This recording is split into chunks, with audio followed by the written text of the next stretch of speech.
Voilà. Déclaration qui a été faite. Alors, c'est le jour que le Conseil accepte le pas proposé en urgence l'engagement de l'ouvrier polyvalent en voirie machiniste. Donc, il y a eu un appel qui a été lancé, il n'a pas eu de réponse des policiers. Donc, on présente ce point de modification dans le rappel. On est d'accord de présenter ce point. Oui, oui. Oui. Oui. Oui.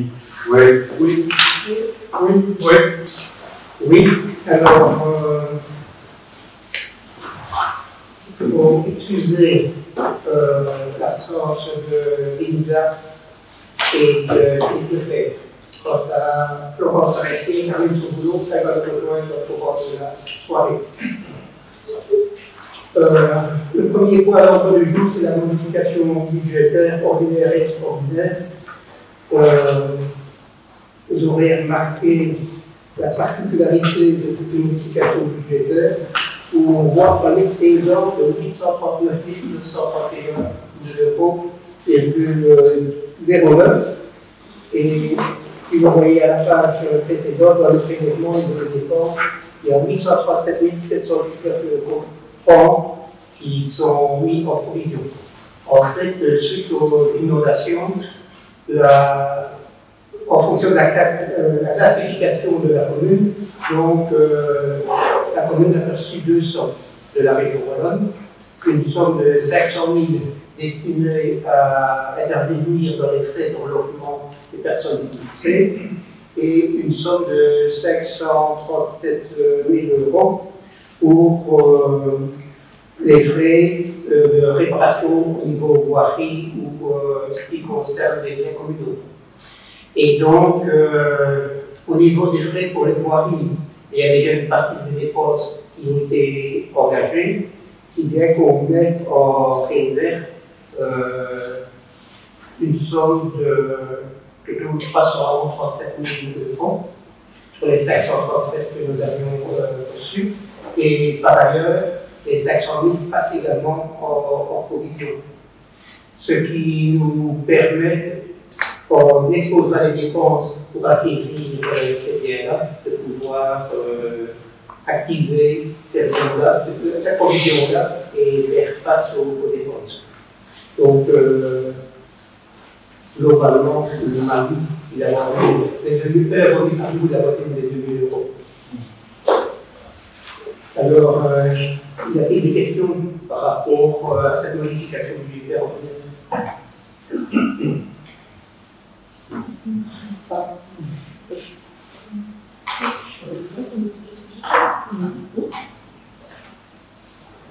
Donc, je passe au vote. Oui. Oui. Non. Non. Non. Non. Oui. Ouais. Oui. Oui. Oui. Oui. Oui.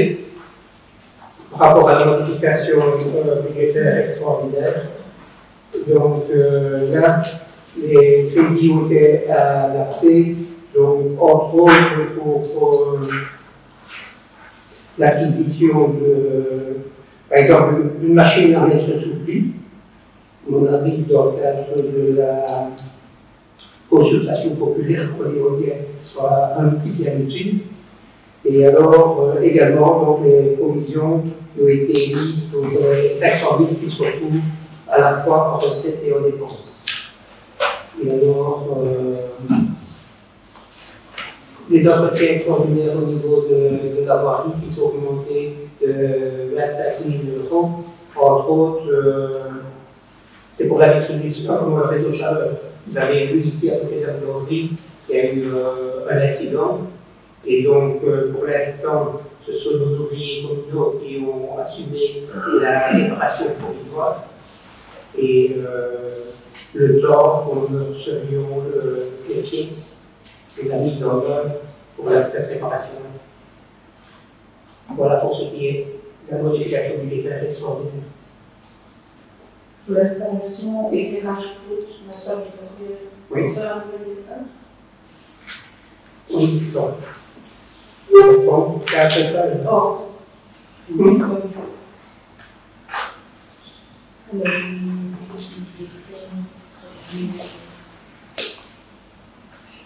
Une somme de 4 500 de l'installation de rachat. C'est les équipements qui ont été placés à l'intérieur pour répondre aux normes.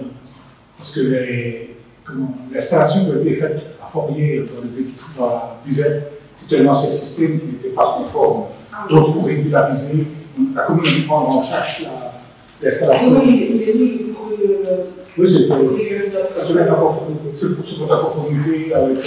Ok. Au niveau de l'éclairage intérieur, ça. Au niveau de l'éclairage intérieur. Non, c'était l'alimentation proprement dite. C'est un équipement qui a été fait par des niveaux il y a 15-20 ans, qui ne répondait pas aux normes. C'est pour ça qu'on a dû adapter.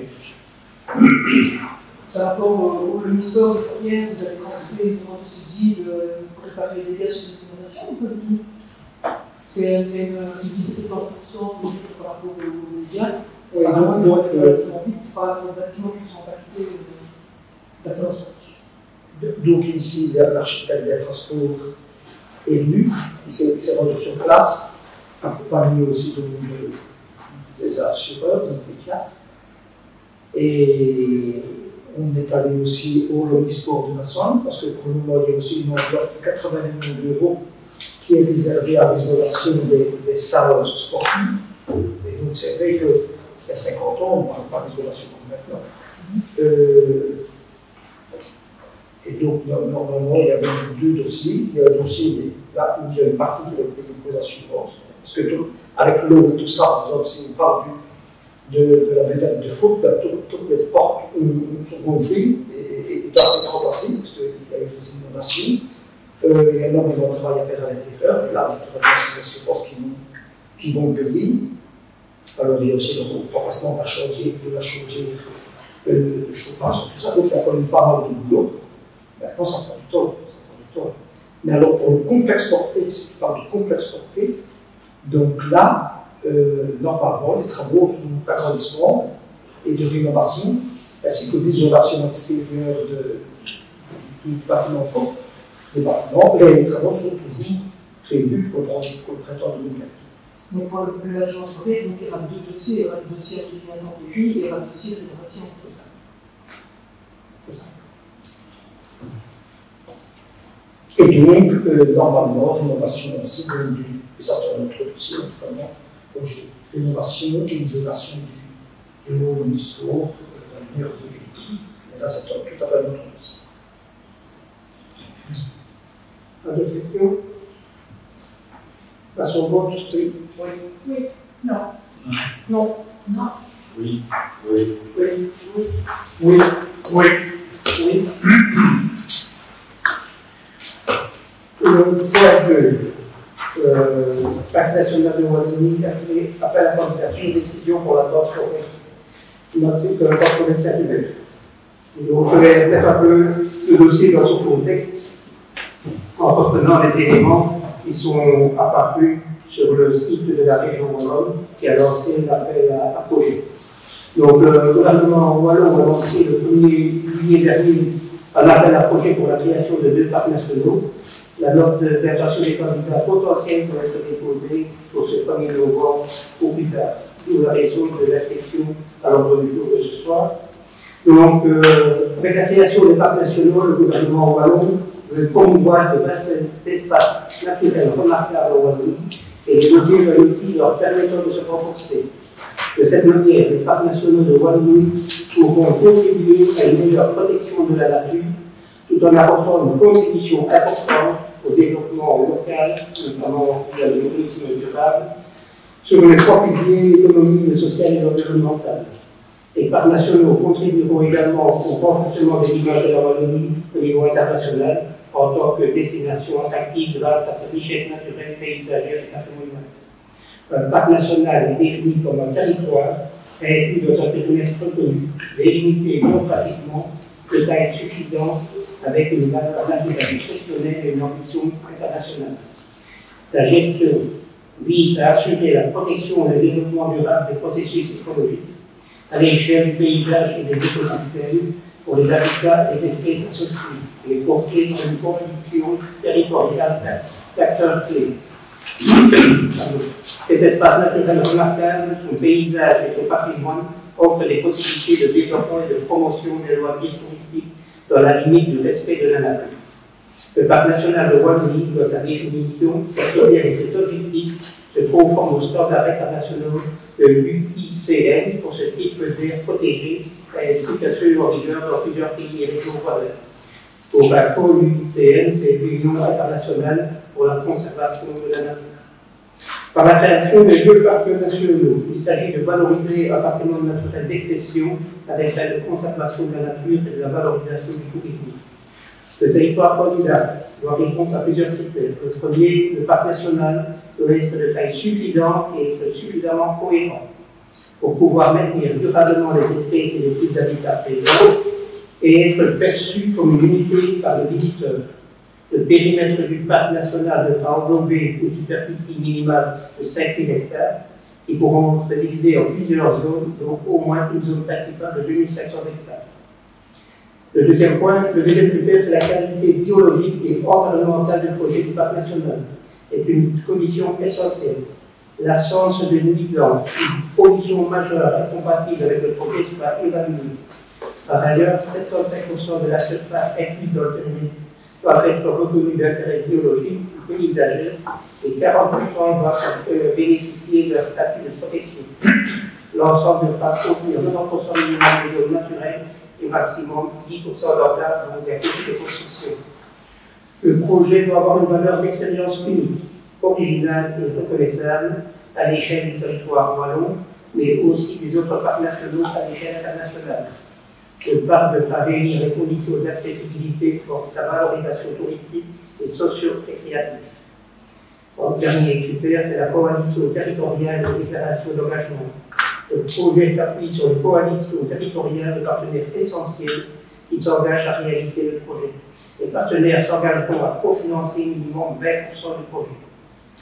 Outre ces conditions minimales d'admissibilité, un comité de sélection évaluera le projet sur base d'autres critères d'évaluation qualitative, tels que les opportunités de développement sur le plan de la nature et du tourisme, la contribution du projet aux objectifs régionaux en matière de nature et biodiversité, le climat de mobilité, d'économie, de social, d'éducation, etc., mais aussi la solidité organisationnelle et financière. Donc la sélection des deux parcs nationaux se déroulera en deux phases. Une note d'intention à déposer donc pour ce 1er novembre ou plus tard avec les 3 candidats potentiels. Maximum 4 projets seront présélectionnés à l'issue de cette étape. Les candidats disposeront alors de 10 mois pour rédiger un plan directeur et un plan opérationnel pour leur projet. Chaque candidat recevra une subvention de 250 000 € pour mener à bien l'étude. La deuxième phase, c'est sur base de l'analyse des plans directeurs et opérationnels par le comité d'évaluation. Le gouvernement wallon sélectionnera les 2 projets pouvant être reconnus comme parcs nationaux de Wallonie. Les 2 lauréats recevront chacun 13 millions sur une durée de 4 ans, et les 2 autres qui n'auront pas été retenus à ce stade recevront chacun 250 000 €. À la fin de la procédure annoncée en 2022, fin d'année 2022, donc 2 lauréats bénéficieront ainsi de la reconnaissance parc national. Ces projets bénéficieront d'une enveloppe totale de 28 millions d'euros, financée avec la clé de répartition 70% provenant de l'environnement et 30% provenant du tourisme. Un élément à prendre en compte est qu'un parc national a un statut particulier à la loi sur la conservation de la nature. C'est un label sur lequel on capitalisera pour attirer le tourisme et idéalement un tourisme canalisé. Leur décision qui vous est soumise au vote aujourd'hui est la note d'intention présentée par la Grotte Forêt de Saint-Hubert pour le volet tourisme et Ecofirst pour le volet nature. Donc, outre ces compétences mises à disposition, ce projet comporte l'avantage que la région wallonne propose de mettre 2 forêts domaniales comme point d'attrait non national, sans nous obliger à verser nos forêts communales dans le même schéma de gestion. C'est le même principe qui est développé du côté des Hauts-de-Faille. Ce sont les terrains de la région qui sont protégés et qui constituent le produit d'appel et rayonnent et bénéficient de toutes les communes de la région. Il s'agit donc bien d'un projet de développement territorial au profit de notre population en général. On En adhérant à ce projet, nous faisons le pari que le parc national ne sera profitable en matière d'augmentation de taux d'emploi, de soutien aux ambitions climatiques, d'encouragement à l'entrepreneuriat et une stimulation de l'investissement. Voilà ce que je souhaitais apporter comme commentaire par rapport au projet qui vous est soumis ce soir par rapport à la forêt de Saint-Hubert, sachant que la commune de La Sogne est partenaire dans la grande forêt au même titre que les autres communes. Là, je vais passer la parole à Maureen.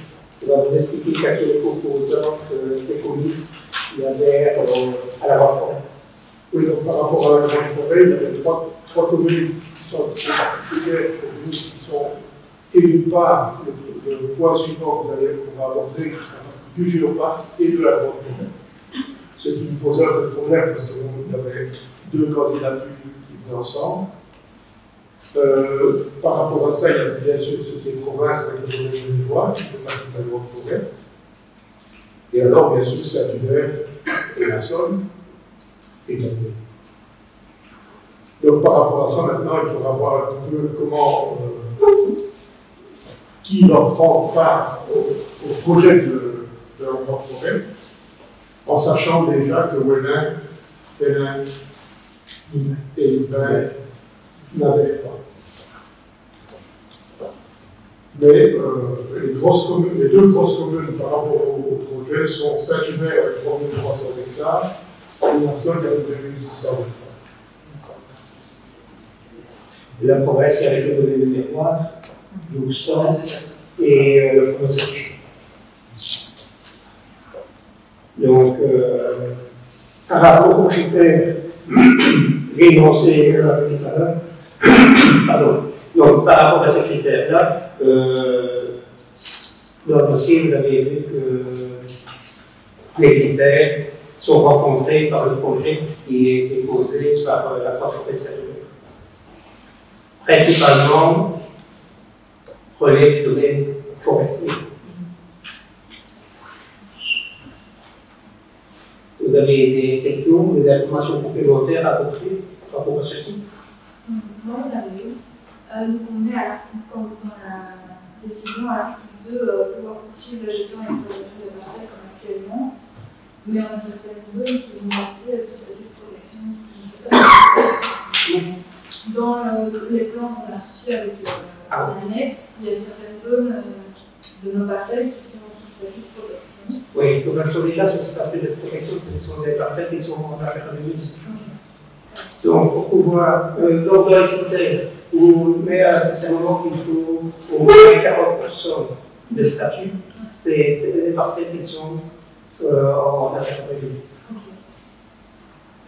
Et alors, conjointement à ça, il y a des parcelles aussi qui sont dans les projets de LIFE, donc qui ont été initiés. Donc la commune avait participé à deux projets LIFE, le LIFE Fourvière, c'était le premier point, territoire à 52 hectares qui jouxte le territoire de la Sonia. Et alors, le projet LIFE EIA sont des mini-métiers. Donc on a déjà des éléments probants pour pouvoir contribuer, apporter nos faits pour déterminer ce territoire-là. C'est qui est ici, qu'on met dans notre proposition de délibération, c'est que c'est un accord de principe. On attend l'étude. Si d'abord il faut être revenu.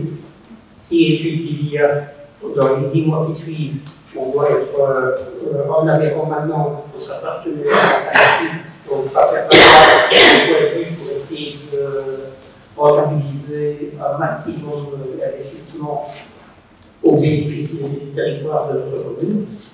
Et alors, si à la fin de cette étude-là, on remarque que ce n'est pas bon, on n'abandonnera.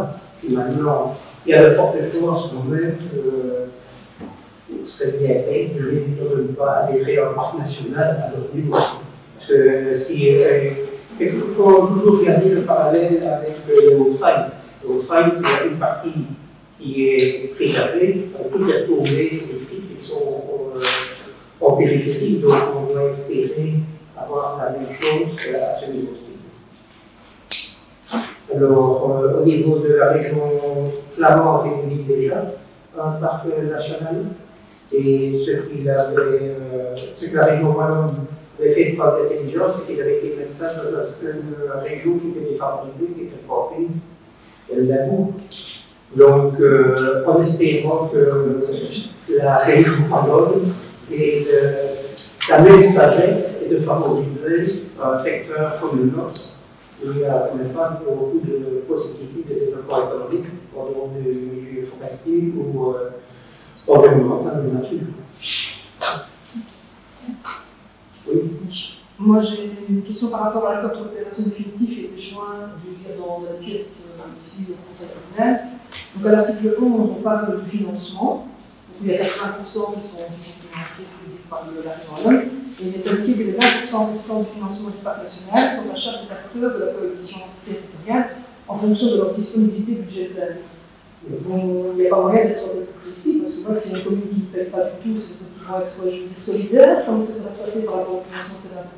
Qu'est-ce qui est prévu exactement?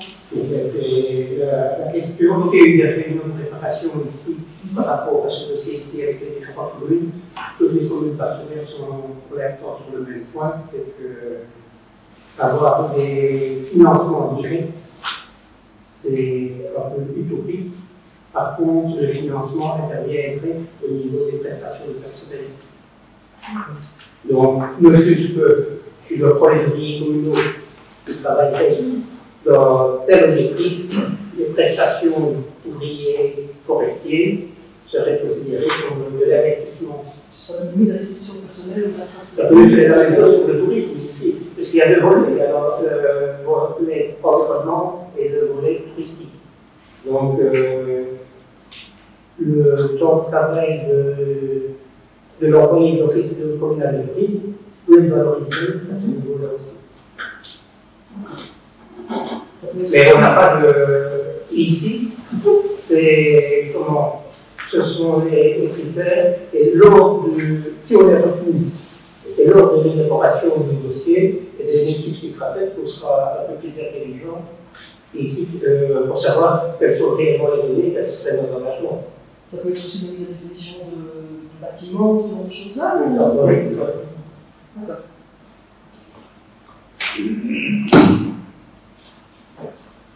Alors, moi, j'ai dit entre guillemets une sorte de petit regret. Donc, ici, évidemment, on repart sur un projet de style national. Donc, on a énormément d'hectares qui sont mis dans ce parc naturel. Est-ce que vous ne considérez pas qu'on a déjà donné 4 ou 5 ans par rapport à ce genre de projet-là, avec on a refusé le projet signé? National, pardon, est juste à côté pour l'instant. Donc, ici, le financement de la région sur un autre ordre que la fondation aurait pu proposer. Finalement, je vais dire heureusement que nous ne l'avons pas fait à l'époque, parce qu'on n'aurait peut-être pas bénéficié de cette mandat qui se présente à nous maintenant si on y accède.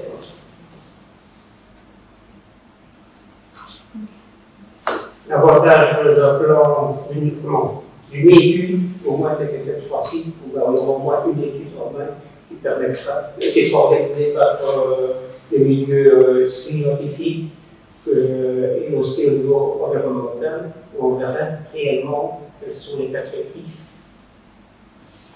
Et peut-être que si on avait accepté Nassau aurait été au cœur du projet. On est quand même impacté aussi.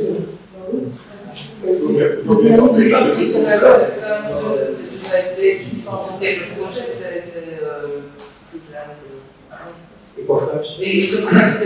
et donc voilà, c'est. Et puis voilà, ça trouve un territoire beaucoup plus grand, c'est différent. Ici, Exit National est venu tout seul porter le projet, si les communes aux alentours y verront, c'était aussi. Mais être. Je pense que c'est aussi totalement faux. Par contre, je pense que c'est très important qu'on s'implique dès le début pour être partie prenante dans la réflexion aussi. Parce que je sais qu'à la provinciale, certaines idées vont se rapprocher après, mais on aura. On arrivera à la deuxième phase. C'est un peu la démarche de Menel de l'IPA. Mais par rapport à une comité de gouvernance de ce projet-là, vu que la seule, il y a quand même une grosse activité, ça va être calculé en fonction de ça aussi, entre guillemets. C'est-à-dire là, par contre, on va déterminer, il ne faut rien de défini. Donc il y aura un comité de coordinateur qui va devoir être mis en place. Donc ceux qui écoutent le projet, donc la Forêt et Ecofeuse, ce sont un avec la caractéristique touristique, l'autre avec nature. Ces deux aspects-là sont recoupés pour répondre justement aux critères de la période.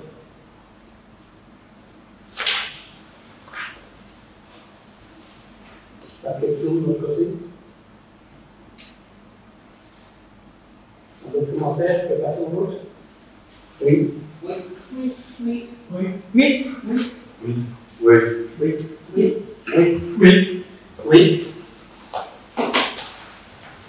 Alors, comme je vous ai expliqué tout à l'heure, donc la SEM est partenaire dans les deux ASBL. Donc, d'un côté, uniquement forêt, et de l'autre côté, le géoparc. Le géoparc, pour mémoire, ça part de bruit et ça va jusqu'au forêt, et ça couvre la Palestine. Et donc, tous les attendus et tout ça, le concept, parce que même au niveau des critères de la région. C'est un élément que je souhaite mettre ici en avant, c'est que la SBL Géoparc, la SBL relance sur les compétences touristiques et scientifiques. Donc ici, c'est pourquoi que uniquement la SBL Géoparc, parce que dans cette composante-là, il y a déjà des scientifiques qui font l'analyse du sous-sol plastique.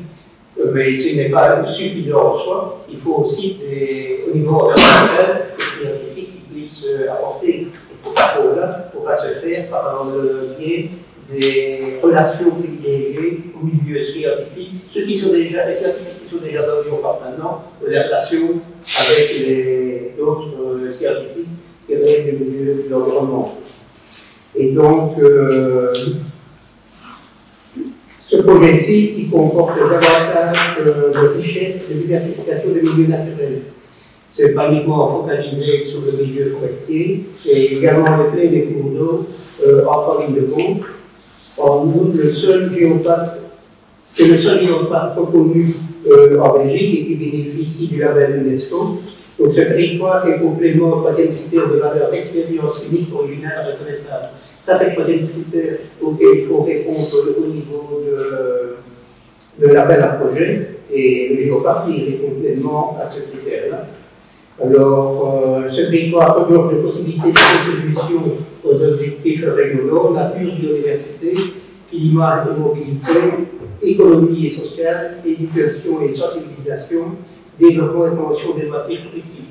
Toute cette matière-là existe déjà dans les compétences et la mise en œuvre des actions qui sont menées par les géoparcs.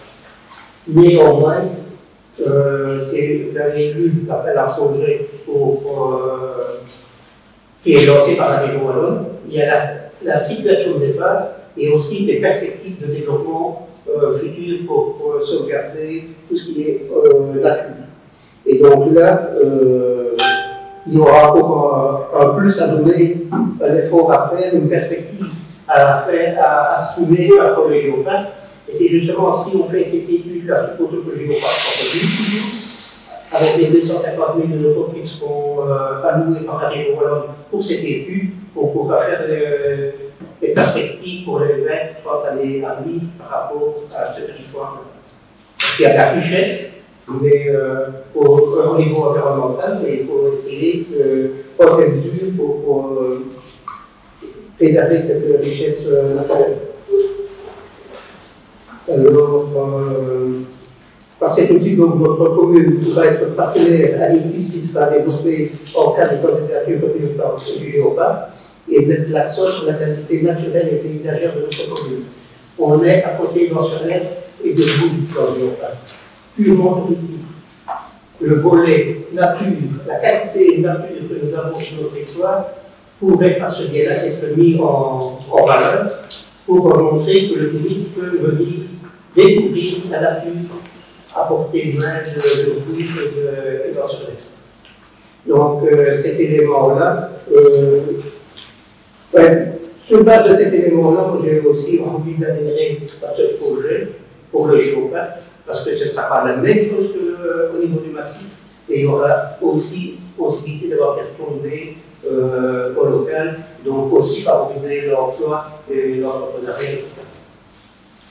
Donnons toutes les chances. Comment? Donnons toutes les chances. On a de faire au feu. Oui, mais comme il y en a deux qui seront retenus, ce serait rien les chutes, ça serait Non, non, ce ne sera pas les deux, mais ce serait. Mais on est dans là. C'est ça. Vaut mieux pour pas faire le choix maintenant à notre niveau de la perspective. Il y a des remarques par rapport à ceci?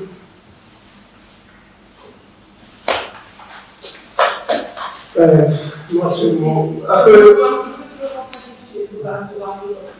Mais disons que par rapport à ceci, mon seul regret, c'est que c'est été lancé au début des vacances. Au 1er juillet, on va faire un appel d'offres.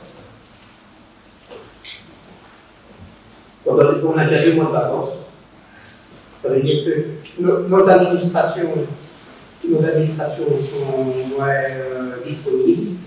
Et l'administration du géoparc et de la grande forêt également. En plus, cette année, on a eu des inondations qui nous sont tombées dessus. Donc, finalement, la disponibilité pour inscrire ce dossier ici, c'était un moment. On aurait pensé que la région aurait peut-être décalé la date pour. Mais bon, c'est ainsi. Nos équipes, les équipes qui se sont occupées de ce dossier-là, ont pu mettre en œuvre. À un certain niveau, des points auraient été mieux développés, mais par manque de temps, Si les bons dossiers veulent les expliquer tardivement, c'était un vendredi, et pour la convention des géoparcs, il est eu le 17 heures. Oui, on parle déjà de longtemps entre la création de la oui, oui. on parlait quand même de longtemps. Oui, mais c'était quand même pas elle aurait pu être fait, laisser plus de temps pour mettre à partir du moment où l'appel était lancé. Et on ne pouvait pas être intelligent d'envoyer ça le 1er juillet. Ça, c'est mon point.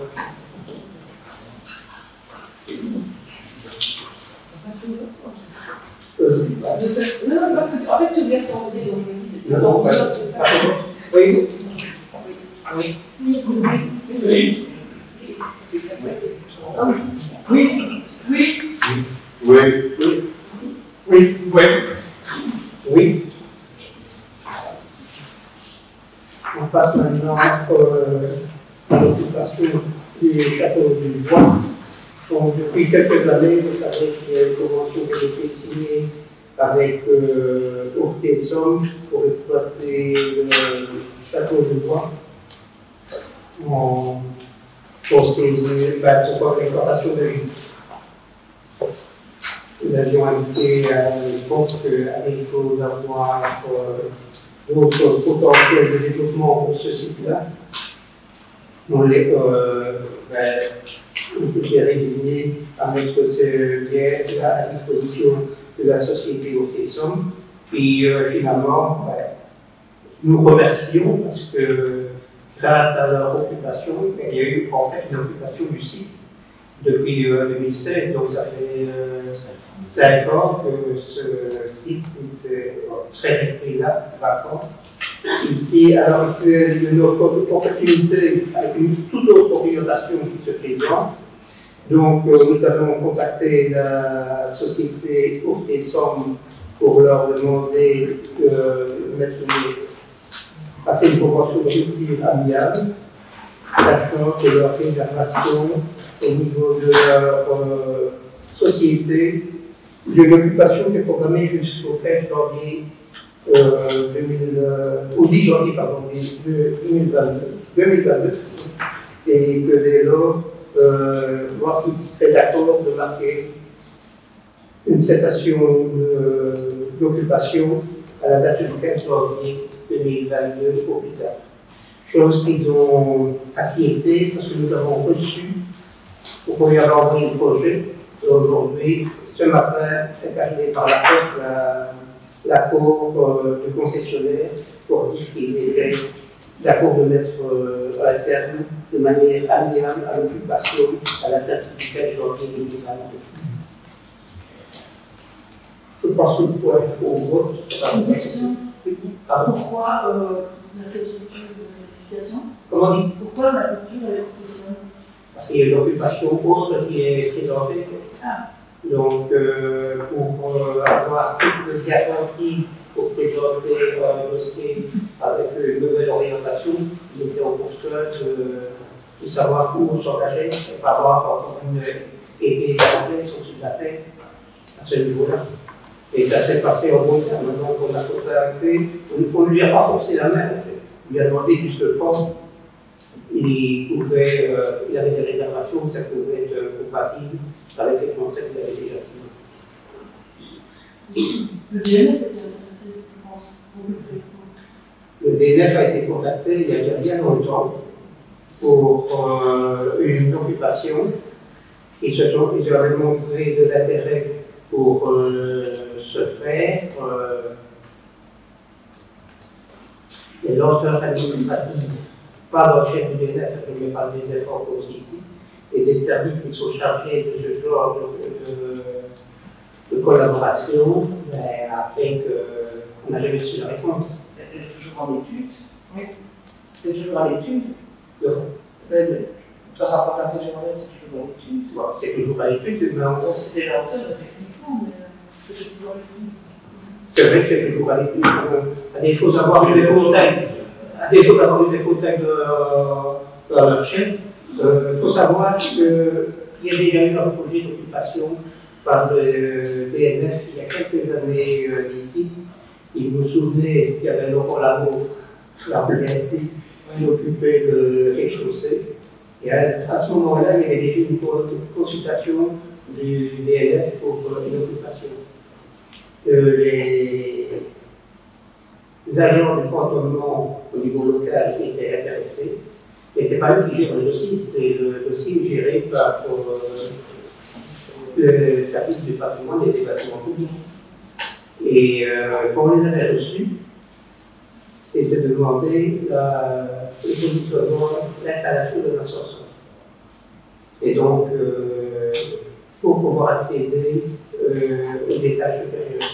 Et avec cette condition-là, on avait déjà dit on arrête le frais, on ne le fera pas. Donc, rien ne dit qu'à l'heure actuelle, ces mêmes conditions-là n'ont pas été reproduites. Et à défaut d'avoir eu une opportunité, une réaction pour le chef de la région, on ne laisse pas cette possibilité là sur la table et on va vers une autre orientation qui ne sera pas une occupation administrative d'un bien qui a comme une notoriété, mais qui n'aurait rien à apporter de plus au niveau de notoriété à la communication. Si ce n'est que la région wallonne aurait pu bénéficier d'installations un peu plus aisées que ce qu'ils ont pour l'instant. Et donc, ça fait dire. Est-ce la faute du bailleur? Je ne crois pas. Pour les locataires qui ont cette pas une place, on cherche un autre pas notre bâtiment. Il y avait une destination de gîte, c'était le cas maintenant, qu'est-ce qui dérangeait par rapport à la situation actuelle, c'était un gîte, une location. Ah ben, on va voir le point suivant, c'est justement la perspective de l'occupation. Et donc.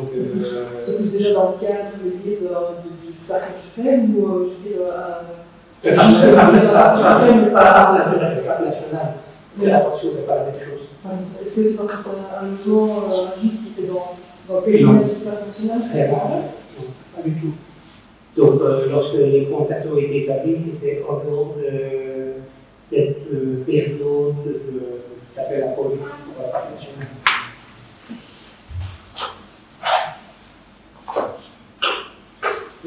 Le DNF avait aussi un projet de pépinière aussi par rapport aux annexes qui ont été intéressants pour l'espace, je ne sais pas, je pose des questions.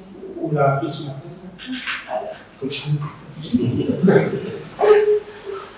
Comment ça?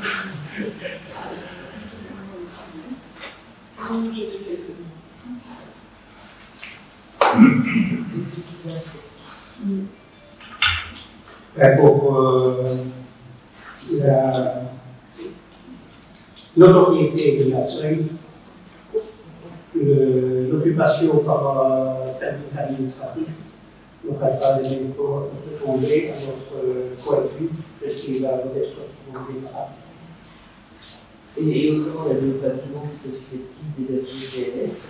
Il y a la partie de classe et au niveau informatique, les réseaux sont attaqués. Quelque chose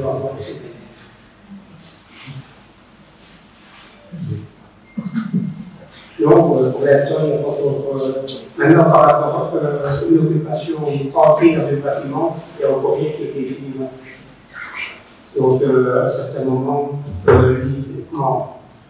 l'information comme quoi les aînés avaient déménagé de cet ordre-là, rien n'a été programmé à ce niveau. C'est simplement, il y a eu une confusion sur le fait que l'informatique, les cours d'informatique sont donnés au patron de chaque foyer et non pas à ce local-là, remonter en partie ici à Nassau. C'est là qu'il y a eu la confusion. On a vu que les aînés avaient remonté à Nassau, mais ce n'était pas ça du tout. Donc, c'est simplement pas le service qui était dupliqué. C'est-à-dire qu'il y a une partie qui reste à foyer et l'autre qui monte à Nassau, vu le nombre de personnes qui doivent suivre le cours. Et donc, c'est un peu trop nombreux pour ce même local-là. À d'autres remarques? À son autre? Oui, oui. C'est seulement l'annulation de la convention. Oui. Oui. Oui. Oui. Oui. Oui. Oui. Oui. Oui. Le point suivant, c'est la parole à donner pour l'introduction du point. Et puis alors, on va avoir le commentaire qui est présent et qui nous entretenir sur son projet. Donc, pour parler un petit peu d'Alice aujourd'hui, on va commencer par reconnaître notre insouciance qui était la nôtre jusqu'au jour où c'est Bourguillon, un jeune artiste originaire d'Henri, est venu demander à la commune pour réaliser une œuvre de Châtellerault afin de participer à la Biennale d'art contemporain d'Arras. On était tout au début de la pandémie Covid-19. Lors du lancement du chantier Châtellerault, ici à la sortie de Nassau, Jérôme, dans un beau brouillard dû à sa main, nous a donné l'envie de mettre en valeur les artistes de la commune. Bien sûr, on avait déjà le travail qui était organisé par le centre culturel, entre autres les parcs de l'artiste, les expositions, la mise en valeur sur les sites Facebook, mais on n'en était pas suffisamment content, on voulait aller un peu plus loin. C'est à ce moment-là que M. Marchal, ici présent, nous a contactés pour mettre en place pôle d'art contemporain. Tout comme la note de Jérôme nous replonge dans la vie d'antan des villages, le pôle d'art contemporain, en occupant le château du Bois, crée un lien entre l'art et le passé historique du lieu. Il faut aussi, et j'y tiens quand même fortement, remercier et mettre à l'honneur d'autres artistes à une portée internationale au niveau de national. Entre autres, M. Xavier Anguise, qui vient d'exposer du 2 au 14 octobre aux Galeries Pulier de Paris, et dans le cadre de l'expo Art Anima. Il y en a bien d'autres qu'on ne connaît pas nécessairement bien, mais qui doivent aussi avoir toute notre admiration. D'autres projets artistiques sont en cours de développement ou à l'étude sur notre commune. Dans le hameau de Mormont, autour d'un jardin partagé et du futur four à pain, les habitants veulent aussi faire un petit peu du travail artistique. À Forêt, il y a une étude de faisabilité qui est en cours pour la mise en place d'un chantier de street art et où les jeunes, en étant encadrés par des professionnels, pourront s'exprimer sur un tel projet. Un peu comme on a déjà réalisé sur la nationale 4 à bord pour le massacre de 32 personnes, où on a illustré tout le souterrain du 24 et ce souterrain qui mène jusqu'au mémorial. Enfin, maintenant, je propose peut-être à M. Marchal de développer son projet, de un peu nous expliquer de quoi il tourne. Volontiers. Merci, M. le Beau-Président, Mesdames et Messieurs, de m'accueillir. Je vais d'abord commencer avec nos facteurs en vous distribuant deux petits documents qui vous permettront d'avoir un petit peu de développement et de lecture. Après, si mon exposé n'est pas suffisant pour comprendre la teneur du projet. Ce ne sera pas bien long, mais ça vous permettra de gagner une trace, quel que soit votre choix. Par rapport à ce que José vient d'indiquer, il faut savoir que monsieur, vous l'avez déjà rencontré, vous avez fréquenté Jérôme Guillaume lors de sa confection de la meule, donc il avait encadré. On peut dire ça comme ça. Exactement. S'il vous plaît. Je pensais le l'aurait par PDF si jamais vous avez le lien en fait.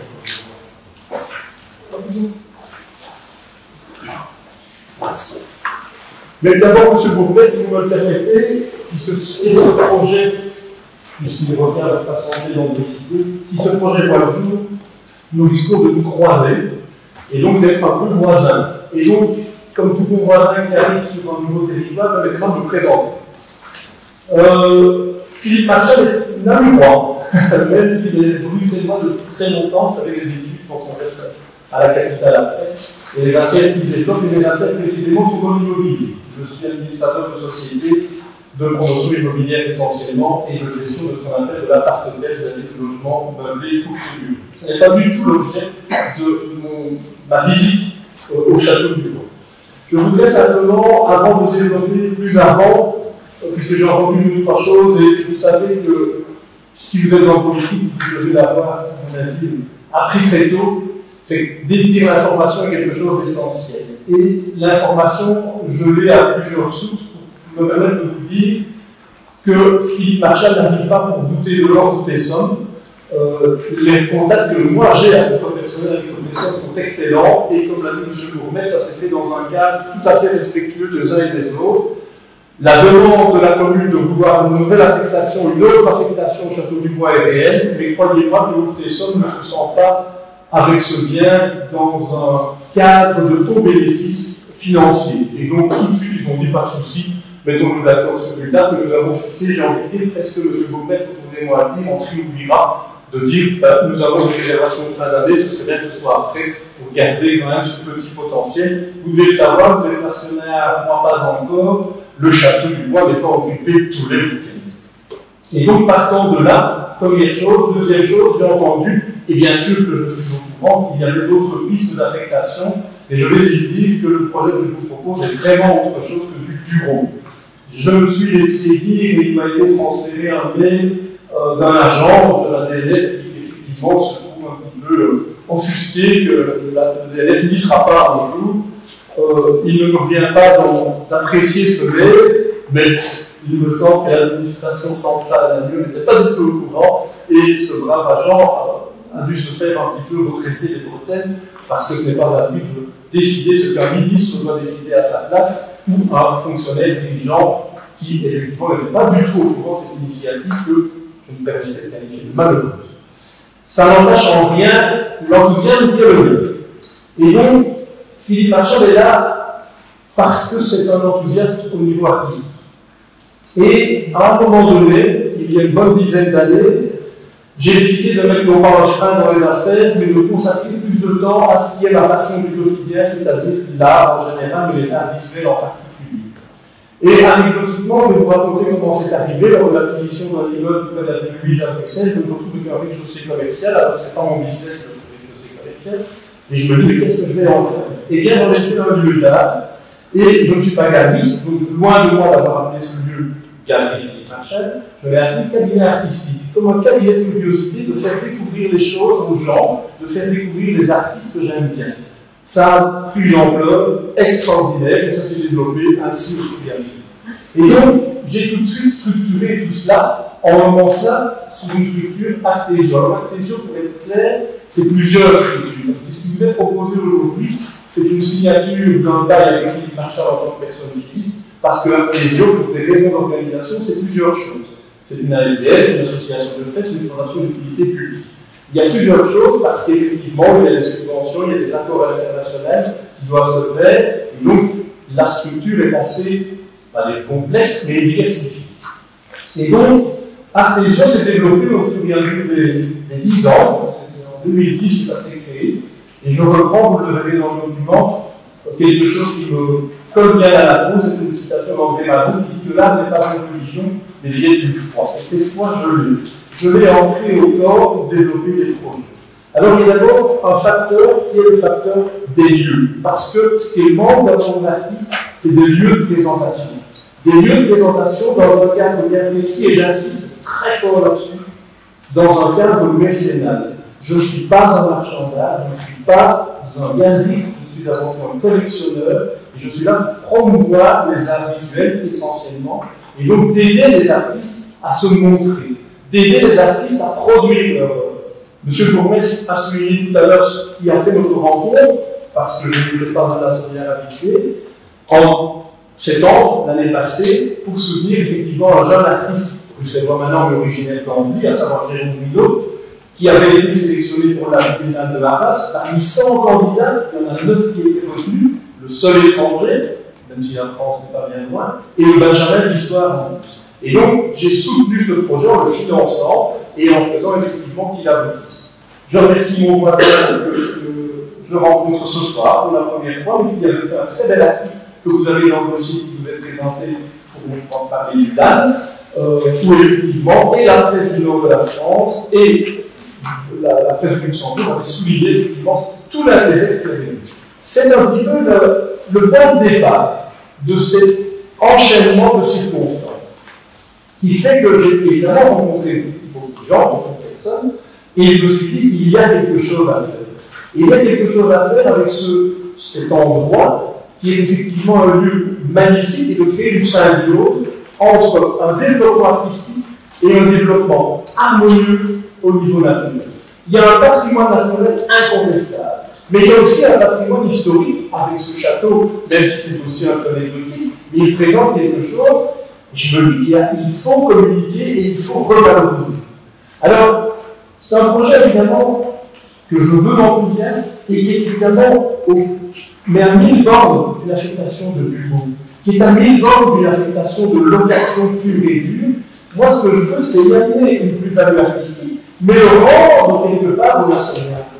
Permettre aux gens de se réapproprier le lieu en y venant. Et la convention qui nous est soumise, elle l'explique clairement dans son dernier point, c'est effectivement d'accorder une attention spécifique à tout ce qui est mouvement, club et association locale, en leur assurant, lorsqu'il y aura des expos payants, parce que ça va devoir générer des frais, c'est d'avoir de la gratuité pour ces nationales. Ça me semble essentiel. Alors, je pense que le projet qui vous est proposé, c'est effectivement, vous le verrez dans le dossier que je vous ai mis, c'est de situer comme un lieu artistique contemporain qui compte dans la province. Vous le verrez dans le dossier que je vous ai mis, il y en a 2 qui sont pour l'instant, et je parle en extérieur à la province. Mais on vient de Bruxelles, on vient de Liège, on vient d'ailleurs pour aller au CACLD, au Centre d'art contemporain de Luxembourg belge à Montauban, dont François Brugel est la directrice artistique. On va à l'Orangerie à Bastogne, parce qu'il y a la dernière expo, c'était Bernard Venet l'année passée. Parce que ce sont des grands noms qui sont présentés, et donc les amateurs d'art se déplacent. Et donc, de facto, ça crée inévitablement un passage, ça crée inévitablement une plus-value pour les commerçants locaux, pour les locations de gîtes, etc. C'est donc profiter de quelque chose qui va attirer le regard et qui va permettre à des gens de dire on va voir quelque chose, mais effectivement, ce n'est pas la porte à côté, donc on y reste. Donc indirectement, il y a ce retour sur l'investissement, j'ai envie de dire, où effectivement on se retrouve avec une population, je pense, d'éditeurs de qualité, dans ce que j'appellerais à nouveau le triumvirat, puisque, comme vous le voyez sur la carte, il y a effectivement Bastogne et Étal qui sont à l'est de la province, il n'y avait strictement rien, et il y a pour l'heure strictement rien. Je parle en termes de pôle d'art contemporain à haute valeur ajoutée. Je ne vais pas du tout médire et ignorer tout ce que font les centres culturels locaux. C'est une activité pour une population locale. En amenant un pôle d'art contemporain comme celui que je l'imagine, c'est faire venir une population extramuros de l'entité, bien sûr, et donner cette plus-value en disant on se déplace en Luxembourg, on se déplace à la Somme, et de convenir évidemment d'arrangement avec les 2 autres pôles pour qu'il y ait effectivement cette trajectoire.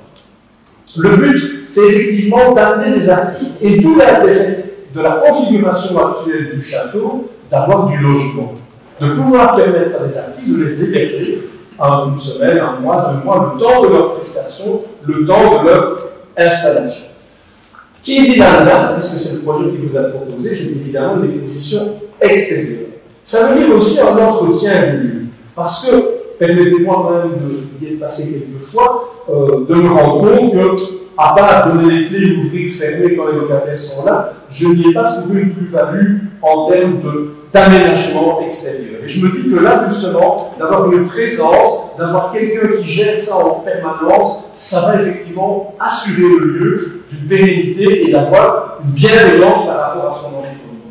Et lorsque je lis, puisque vous citez tout à l'heure Nassaunia, je vais naviguer sur leur site et je vois qu'ils parlent aussi d'un laboratoire culturel à développer et que notamment un parcours de la date pourrait faire prendre place. C'est exactement, je ne vais pas les contredire, c'est exactement ce que je veux faire, c'est amener cette plus-value, c'est amener un public extérieur, tout en ayant le souci de laisser aux Nassauniens le droit de se réapproprier. Vous savez qu'il y a des tendances, vous parliez tout à l'heure des ventes de chevaux parce que, M. Bourmet, vous me corrigerez si je me trompe, mais je pense que des lourds travaux ont été payés par la commune en 2004, et puis depuis 2004, c'est un peu en dents de scie, et il n'y a jamais eu véritablement le projet qui match ce qu'on dit maintenant et qui peut le prendre effectivement. C'est ce que je vous propose, c'est donner une orientation nouvelle, mais avec une vision à long terme évidemment, et pas jouer à la courte paille et dire bah là, on va louer 4 ans, on va gagner un petit peu de sous. Hein, si mes informations sont bonnes, 625 € par an fois 12, ça fait 7500 € par an. C'est pas une grosse rétribution que la commune avait, et en même temps, la population n'avait pas accès au lieu. Ici, c'est tout à fait la même. Alors, l'objectif, c'est effectivement de pouvoir créer une résidence d'artistes.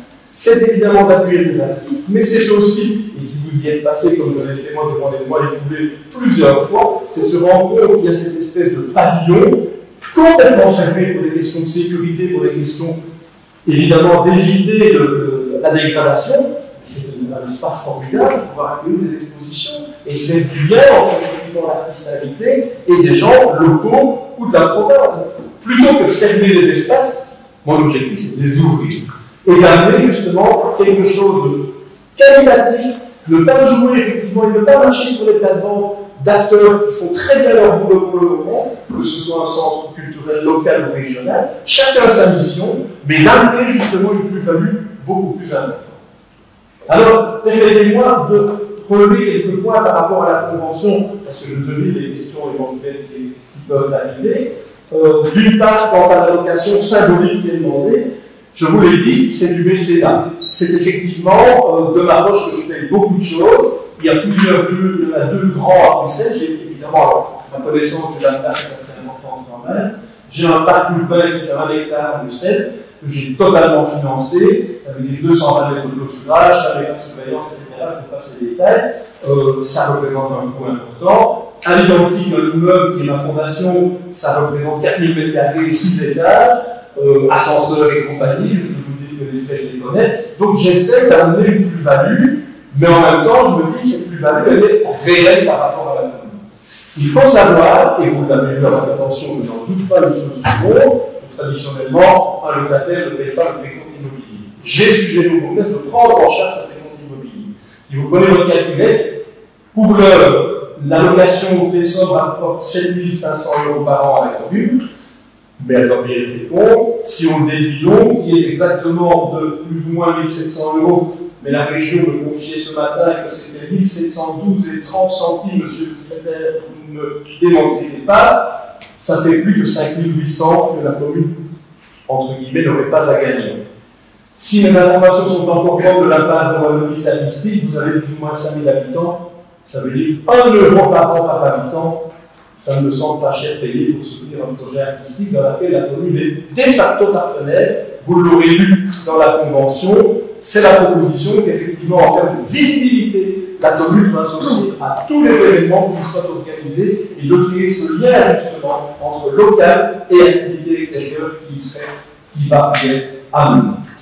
Voilà, je ne vais pas être plus long, je suis là pour répondre à votre question bien sûr, mais ce qui est proposé à votre approbation, et c'est vraiment un souhait de ma part, c'est véritablement d'avoir un engagement de l'ensemble de la commune et de dire c'est un projet commun qui est porté à bout de bras par tout le monde. On dit c'est vrai qu'on a un lieu exceptionnel qui est un peu en lévitation, qui n'est effectivement pas ce que peut-être était imaginé au départ. Et je pense qu'on a là l'occasion de dire on rend cet espace à la commune d'une certaine manière en le donnant à ses habitants, en y organisant des activités, et c'est clairement indiqué dans les engagements au niveau de la Convention, et de dire effectivement, il y a non seulement une plus-value artistique qui effectivement va un petit peu trancher par rapport à une animation socioculturelle habituelle, mais amènera justement une clientèle, si je puis l'appeler comme ça, par rapport aux commerçants, aux autres, qui est une véritable plus-value. Je vous remercie. Si vous avez des questions, n'hésitez pas.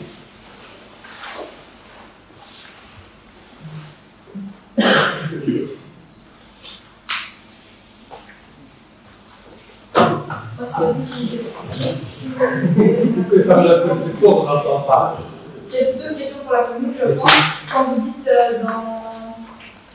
donc le loyer sera de 1 euro pendant 20 ans, vous dites qu'en contrepartie, les citoyens d'entité de la salle auront accès gratuitement au site des expositions, si je comprends bien. Et quand vous dites entité de la salle, c'est seulement le village, c'est tout à fait. Pourquoi une durée de 20 ans? Alors, c'est une excellente question. Je vais simplement, je ne vais pas répondre comme un Laurent, mais quand même un petit peu. Je viens de vous dire tout au début de mon laïus, c'est l'information qui compte. J'ai eu vent, et plus que vent, puisque je me suis intéressé au dossier, que le Fourneau Saint-Michel, par exemple, était en concession et la province de Luxembourg, les deux députés, eux, en charge, souhaitaient avoir un nouveau concessionnaire avec un cahier des charges très strict qui était fixé à 10 ans. Pas un seul candidat. Et tout le monde, et certains, dont un est un des locataires à Bruxelles, m'a dit que c'est impossible. Pas tant en termes de rentabilité financière, mais là, quand bien même, et surtout de mettre en avant, de construire un projet, c'est extrêmement court. On est dans un sujet artistique qui demande une très longue durée. Si je peux me permettre, et prenez renseignement auprès du CACLB notamment, ils ont mis 15 ans avant d'arriver à la position qui est la leur maintenant, qui est un lieu incontournable et qui fait partie pour les amateurs d'art contemporain d'une trajectoire. Quand on descend de Bruxelles ou venant de Mons ou de Liège et qu'on va dans le sud, c'est le Muda à Luxembourg et c'est motoirement quand on remonte le Saint-Denis. Ça fait partie, et on peut y ajouter l'Est de temps en temps, ça fait partie de ces lieux à haute valeur ajoutée et c'est ça que je souhaite construire. Parce que votre structure privée ne date que de 11 ans. 12 ans. Pourquoi est-ce qu'on met 20 ans? On peut mettre 10 ans, de toute façon, c'est renouvelable après 5 ans tacitement, donc on peut mettre une période moindre. Vous avez fait votre projet de cette société en 12 ans. Oui, tout à fait, mais il faut savoir que monter un projet qui demande des investissements. Moi, quand j'ai fait ces différentes actions artésiennes, c'est pour moi. Les investissements que je vais faire ici, c'est-à-dire tous les aménagements qui vont en découler, et ce pourquoi il y a une série de contacts que nous avons déjà pris, c'est de ma poche et je n'ai pas envie de les perdre dans 5 ans. Soyons encore beaucoup plus clairs, toutes les élections c'est les 6 ans, ici c'est dans 3 ans. Vous savez comme moi que des choix autres peuvent être faits. Moi je voulais dans le béton des choses certaines pour avoir justement les coups des francs. Je dis on peut investir des dizaines de milliers d'euros à l'aménagement parce qu'effectivement il y a un temps d'adaptation qui peut être effectivement accepté. Juste pour exclure, donc c'est susceptible de faire des aménagements, mais la commune n'a toujours pas de regard sur ceci. Bien sûr, c'est conventionnellement inclus, bien évidemment. Et tous les aménagements acceptés par la commune sont à son avantage, sauf convention contraire, je ne dis pas l'article. C'est évident, donc tout bail de location. Ce qui m'étonne dans le dossier, c'est il n'y a pas de business plan, c'est quoi les charges de cette projet? Qu'est-ce que ça va vous coûter et qu'est-ce que vous allez avoir comme concept? Alors en termes de coûts, c'est très clair, c'est l'ensemble des frais inhérents à la gestion d'un bâtiment comme celui-là, c'est-à-dire chauffage, électricité, entretien, gardiennage, ce qu'il n'y a pas pour l'instant. C'est tous les frais qui. Alors je vous ai dit, dès le départ, c'est un projet mécénat. Donc ça veut dire, si vous allez sur mon site internet, vous allez voir que tous les projets, je les partage par rapport à des partenaires qui seront effectivement derrière, qui vont amener, qui vont développer leur image de marque également, et qui vont dire, ben voilà, on va t'aider pour cela, on va amener tel matériel, tel aménagement. Mais revenir à l'essentiel de ce que c'est un projet mécénal, c'est un investissement à fond privé. Le but n'est pas de trouver, c'est pas, d'ailleurs, si c'était le cas, nous aurions proposé un bail commercial. C'est pas du tout le cas. Le but est d'en faire un lieu effectivement de vie pour pouvoir ici, et moi de pouvoir faire 1+1, et si jamais d'avoir un partenaire qui couvre, très bien. Mais le but n'est pas du tout d'en tirer un bénéfice. Et alors j'ai une deuxième question. Dans la proposition A, il y a sur les arbres, le terrain s'étend jusque votre responsabilité d'entretien, parce qu'aujourd'hui on voit bien que le terrain n'est pas entretenu. Et donc votre responsabilité d'entretien s'étend sur toute la carrière ou bien, Ce cadastre indiqué dans le manuel. Il y a deux articles de cadastre qui le reprennent et vous pouvez reprendre avec précision. Ils sont pris de la convention. Donc, gestion du gardiennage compris, c'est ça. Ah oui. Oui. J'avais que le texte, j'avais pas fait ça. La village est lié au château de bois.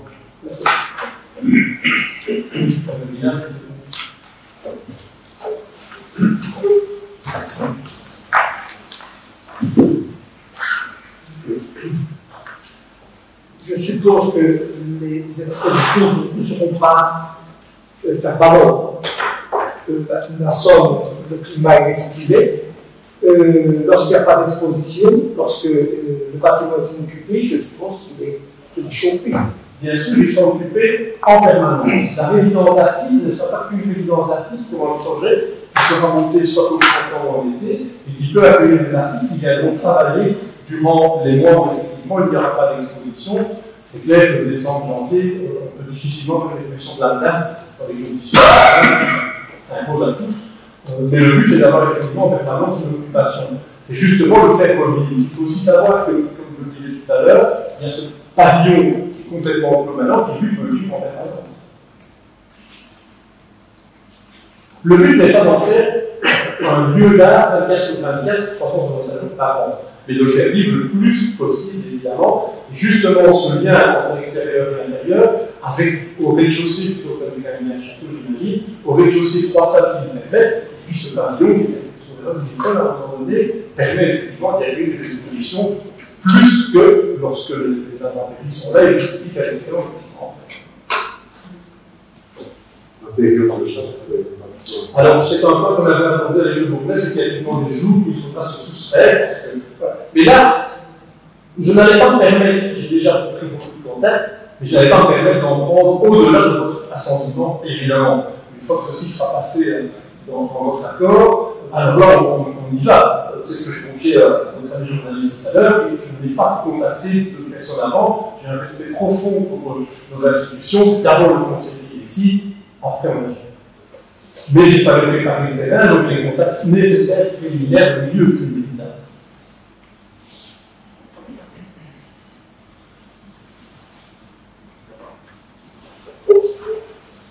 Moi, personnellement, ici, qui suis national de Souche, étant gamin, il y avait aussi national de Souche, on allait là, parce qu'il y avait des sangliers à l'arrière, c'est un petit parc à gibier. Et donc, comme je l'ai rappelé lors du collège de lundi, le château du bois, pour les nationales, comme national Villard, c'est quelque chose. Si un jour on venait à le vendre, je crois qu'il ne pardonnerait pas à l'instance communale qui prendrait cette décision. Donc, je pense ici en tout cas, je pense que nos souhaits à tous, ben, c'est que ça réussisse. Naturellement, c'est que ça amène du monde, mais c'est aussi, je pense, si ça fonctionne, et jusqu'à preuve du contraire, on fait confiance, et évidemment, ça va être aussi une belle carte postale de la commune de Vassogne et du village de Vassogne. C'est pour ça que c'est indiqué sur les champs. Tout le dans la convention, c'est une association en termes de partenariat de visibilité entre la commune et l'opérateur. C'est très clair. Ce n'est pas un opérateur qui dit je vous le prends, je fais mon truc dans mon coin. Il faut vraiment qu'il y ait des retombées au niveau de la commune. Et effectivement, en termes de visibilité, ce soit quelque chose de notoire. C'est clair. C'est coucher l'enseignement. Si un jour la commune décide de changer, je veux dire, la destination du bien, on pourra faire une tour de commun à 46, je dis On pourra faire une rupture de commun accord. évidemment, mais vous imaginez bien que dans 3 ans, vous risqueriez d'avoir dans un page fin de ce voilà. Mais c'est pour le président. Nous n'avons pas une vision sur 3 ans. Non. Mais votre question devance ma prudence par rapport au délai, justement. Mais indépendamment de cela, les majorités ça change, ça peut changer tous les 6 ans, ça peut se stabiliser. Un opérateur privé ne peut pas vivre à ce rythme.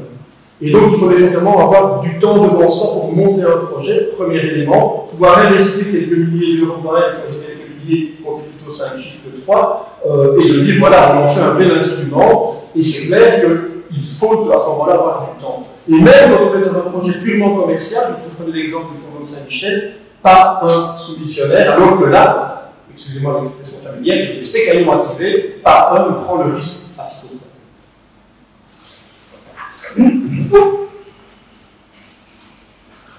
Un peu de chemin, je demande. Merci pour votre présentation. Et je vais présenter par rapport à l'intervention de Mme apporté.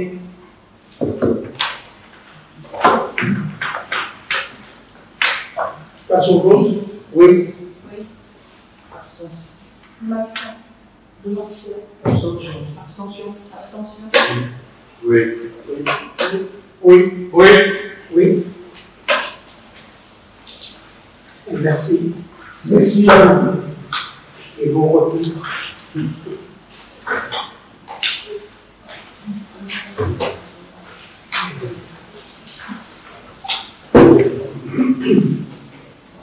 Le point suivant, c'est la fréquentation au CEPAC. Donc, pardon. Comme vous avez pu vous rendre compte avec le passage à la connectivité aussi, les besoins de fréquentation du parc se restreignent. Et donc, il est proposé de diminuer de 50% la prime de fréquentation telle qu'on l'avait connue jusqu'à présent, et également diminuer le nombre de fréquentations dans le projet de l'idée qui avait été distribué, c'était 10 fréquentations. On ramène également à 6 fréquentations par an. La perspective est que l'année prochaine, l'année suivante, cette prime sera supprimée parce que d'après les personnes responsables de l'idée de formation, cette prime ne se justifie plus. Au départ, c'était une incitation pour la fréquentation du parc. Maintenant, ce n'est plus une nécessité. Je ne sais pas entrer pour quelle commune, sur les 57 communes, pour communiquer ce qui s'est pas pour nous. Bon, il y en a, comme vous disiez, parce que j'ai compris au dernier conseil, en administration, on en a parlé, il y avait entre 10 et 15 communes qui offrent les Mais bon, certains qui étaient pour faire expression commerce. Et donc, la proposition, donc c'est à 6 reprises, et alors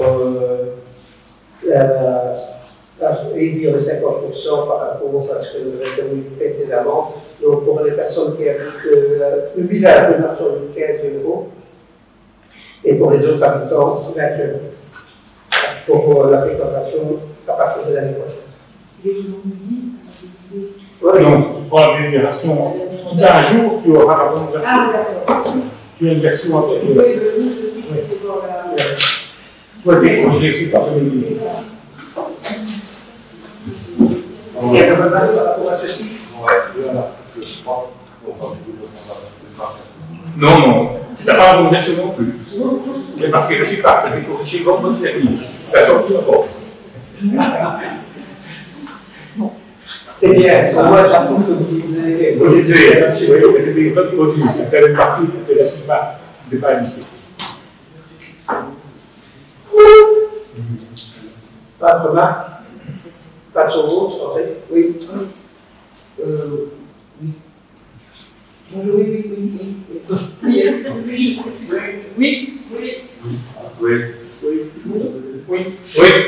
Oui. On a soulevé les attaques sur l'enlèvement des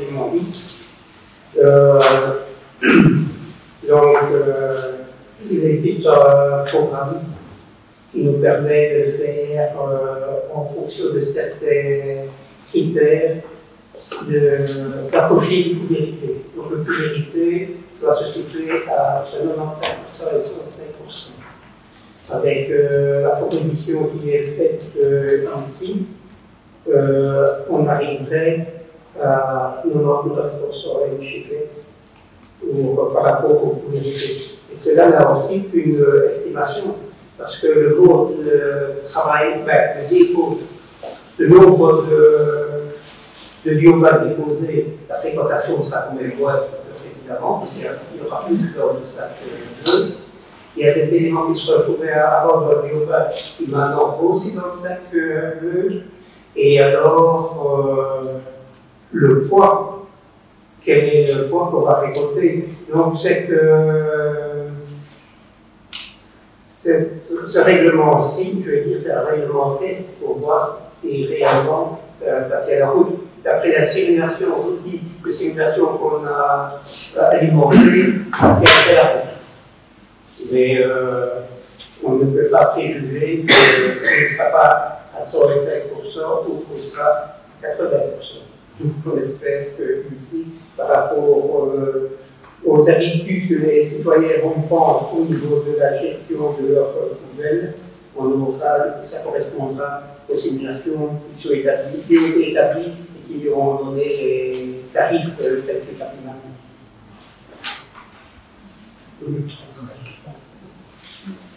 Il y a une coquille qui est apparue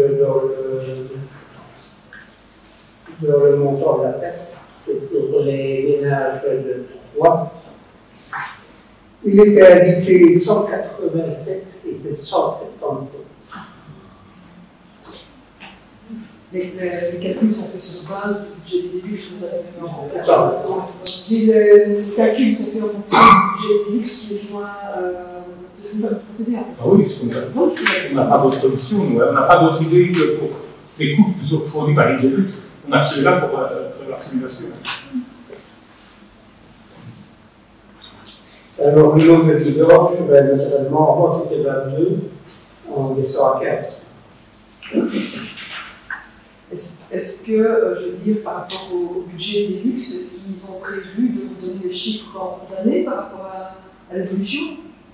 C'est prévu? On va voir justement si on est dans le bon, si on est trop, etc. On va voir aussi.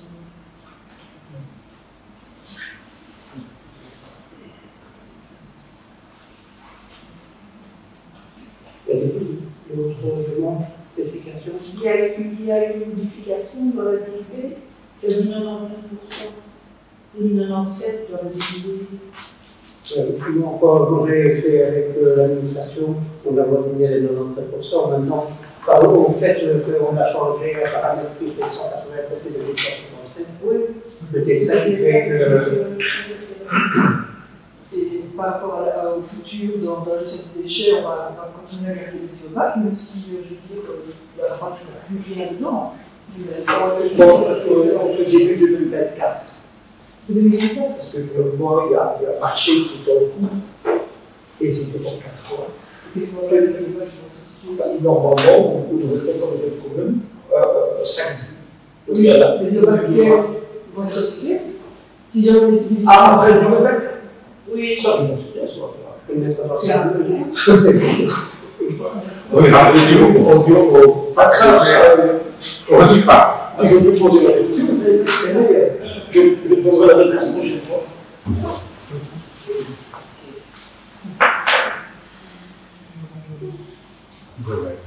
D'autres demandes d'explication? Je passe au vote, on fait? Oui. Non. Non. Non. Non. Oui. Oui. Oui. Oui.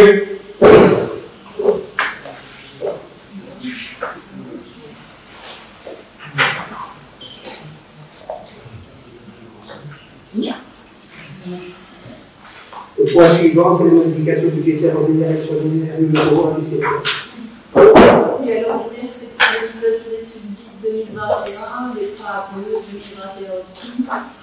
Les différents frais de personnel, les contrats article 60, un contrat de remplacement d'un agent qui était en maladie, donc on a eu des frais supplémentaires. Un contrat pour l'avoir pour un deuxième ouvrier qui a été recruté, puisque maintenant on a une deuxième personne qui est là tout le temps, en plus des articles 60. Et puis on a intégré les subventions pour les inondations de la Croix-Rouge et les subventions. Et à l'extraordinaire, c'était la mise à jour du budget pour les services mobilité, puisque on a fait un crédit pour acheter un nouveau véhicule. En gros, c'est ça. Est-ce que vous avez d'autres questions? Oui, il y avait un montant de 215 000 euros, donc 85 000. Pour l'achat et l'aménagement et le logement pour les ménages. Oui, mais ça, c'est la fameuse subvention qui a été reçue par la commune et qui est à disposition du CPS si on doit acheter ou reloger des gens dans des.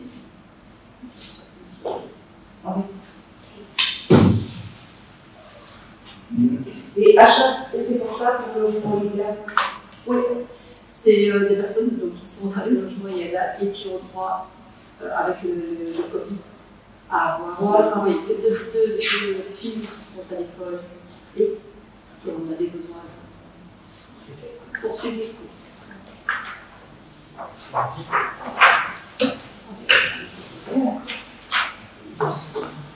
Pas d'autres questions? Passe au vote. Oui. Oui. Oui. Oui. Oui. Oui. Oui. Oui. Oui.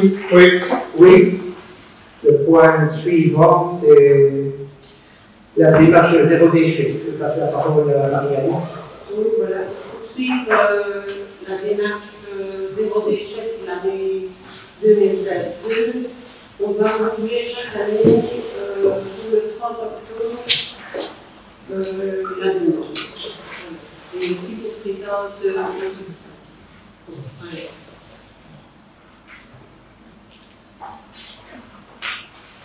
Y a-t-il des questions par rapport à ce projet-là? Passe au vote. Oui. Oui. Oui. Oui. Oui. Oui. Oui. Oui. Oui. Oui. Le point suivant, acquisition d'habitat modulaire léger déplaçable pour le logement des personnes sinistrées lors des inondations du mois de juillet. Donc, c'est l'adhésion à la centrale d'achat de la société Wallonne de logement. Donc, la société Wallonne de logement a lancé l'appel d'offres auprès de fournisseurs de modules de ce type pour héberger des personnes avec une chambre, deux chambres ou trois chambres. Alors, il y a une classification qui a été faite suite à cet appel d'offres-là. Et donc, l'avantage pour les communes qui adhèrent à ce type de marché, c'est qu'elles ne doivent pas dans ces marchés. Et on consulte le premier qui était premier classé, qui n'est pas en mesure de répondre ou passe au deuxième, et toute la procédure de consultation des différents offres sont régies par la réglementation. Et donc, à notre niveau, nous avons déjà eu une opportunité de reloger des personnes sinistrées, de plus que par un logement qui était libéré ici à la IF près du magasin. Nous avons consulté quelques personnes. On a eu une fin de non-recevoir, bien que les personnes soient dans des bâtiments, je ne peux pas dire insalubres, mais quasi, on a eu des problèmes de champignons ou autres à l'intérieur du bâtiment. Les personnes souhaitent rester chez elles. Donc, on a été un peu étonnés de voir, alors que l'offre de service était là. Normalement, si les assurances doivent aussi assumer cette part de prix de location. Des fois, je n'ai pas l'assurance, mais bon, certaines compagnies d'assurance, c'est prise en charge des loyers, comme écrit, comme indemnité par la compagnie d'assurance. Voilà donc ici, à l'heure actuelle, nous n'avons pas pour établir, consulter, faire un appel pour la fourniture de ce type de logement. Eu égard au fait que sur l'expérience de la pleine carrière, on s'est rendu compte que le besoin n'était pas si criant, aussi évident pour amener les gens à être logés de manière correcte. J'ai une question, c'est le moment d'élève qui ne pas s'habiller à la base à la crèche et puis être c'est tout à fait autre chose. Ouais. Alors, il y aura peut-être, est-ce qu'on ira vers ce logement-là, ou une autre opportunité? Il y a des bâtiments qui sont en vente sur la commune, peut-être que ce serait dans un. On pourrait très bien acquérir des biens mis à disposition des personnes administrées régulièrement dans leur village pour notre conscience, quitte par après à les confier la gestion au niveau du CPS, au niveau de la commune, comme un logement complet ou autre. Mais dans un premier temps, la somme qui est dévolue à la commune doit servir à loger ces missions. Et c'est donc là que, en partenariat avec le CPS, on regarde quelles sont les demandes probables et voir si on s'est rencontré les souhaits des gens. Maintenant, s'il y a des personnes qui veulent se manifester à ce sujet-là, il faut toujours prendre contact avec l'administration communale ou avec le CPS pour indiquer quels sont leurs besoins ou éventuellement leur programmation. Parce que certaines vont peut-être libérer leur bâtiment, leur habitation au moment des travaux qui seront recrutés.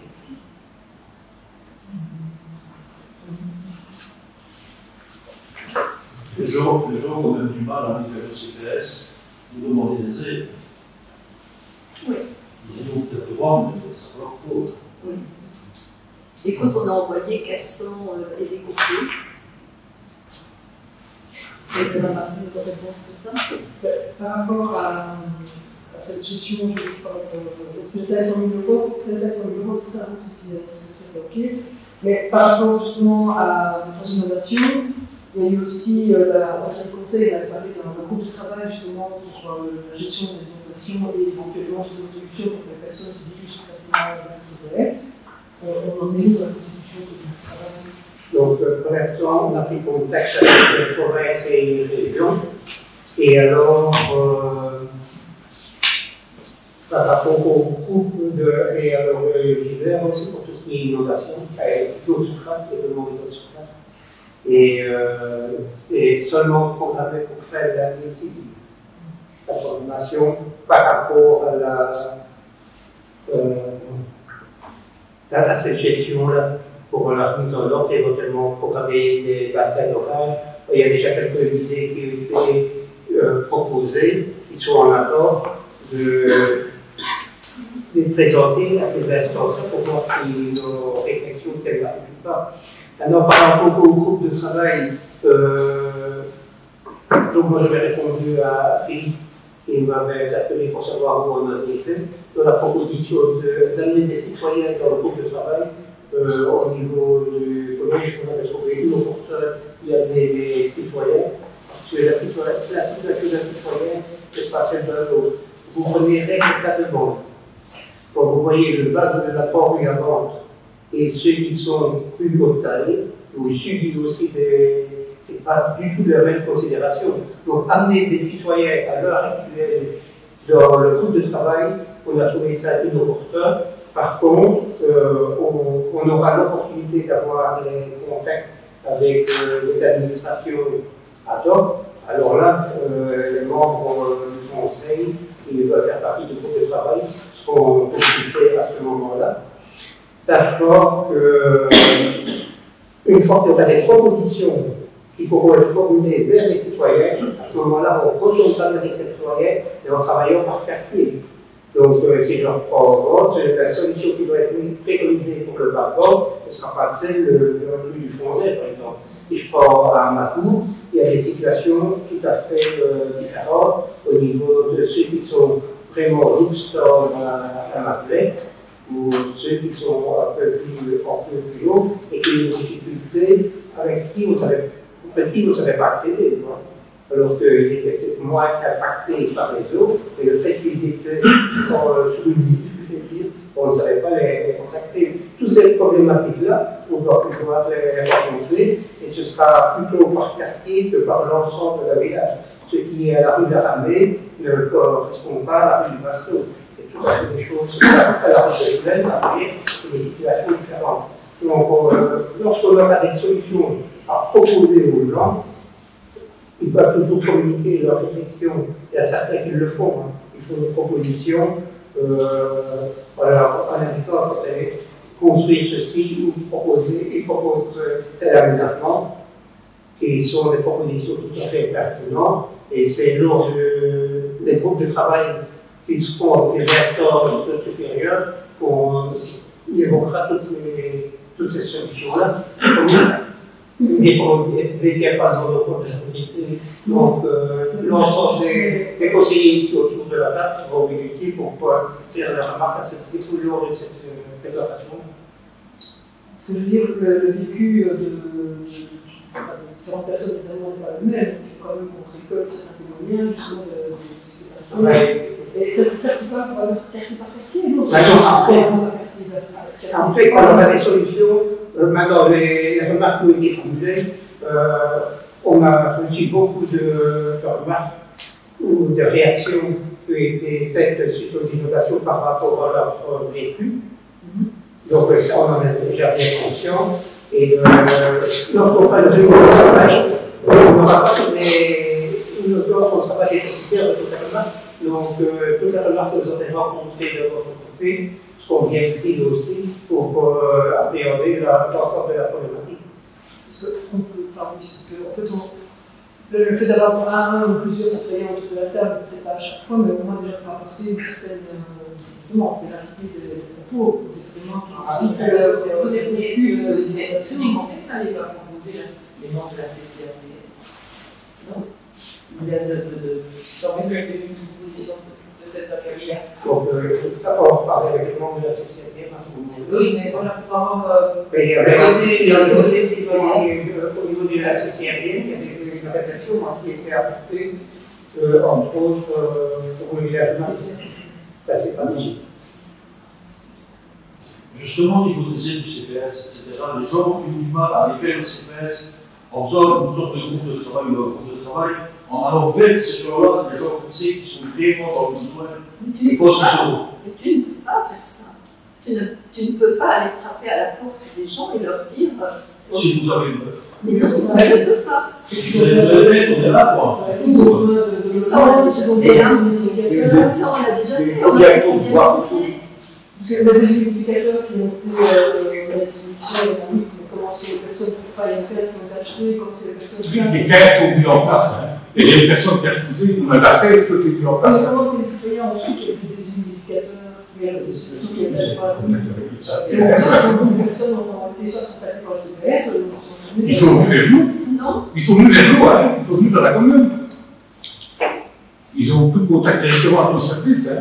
On peut voilà, les informations. On a aussi les personnes pour savoir qu'on a la possibilité d'avoir des hôpitaux divers, peut-être non, on va avoir des moments. Bien sûr, j'espère qu'on va en avoir. Là, entre guillemets, c'est une publicité qu'on devrait faire plus facilement pour les citoyens. C'est vraiment quelque chose. Voilà. Et les multiplicateurs, on peut aussi par hasard. La tournure de la communale, c'est aussi par hasard. On a des connaissances qui ont besoin d'un Ils sont arrivés jeudi après-midi, Johanna. On les a mis jeudi après-midi, et vendredi, j'avais été placé, et ils étaient réfugiés. On a passé plus tôt, nous avions aujourd'hui. On ne savait pas si on a des connaissances qui avaient besoin des éducateurs. C'est pas les conseils communaux, des échecs qui ont été placés, c'est un avant qui ont été placés. Mais je dirais des personnes qui viennent des conseils communaux, quand même.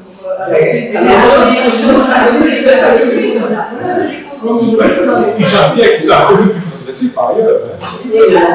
On a un rôle aussi, vous avez des citoyens, ils viennent vers nous, et ils viennent vers vous. C'est ce que je n'ai pas fait, notamment. Donc, si vous avez des mettre en place des contraintes, qu'on soit aussi. Mais si vous rencontrez des personnes qui sont dans l'embarras, dites-leur, conduisez-les jusqu'au CPS, venez avec eux, moi ça ne me pose pas de problème. Hein. Si eux ils sont d'accord, au contraire, qu'ils viennent.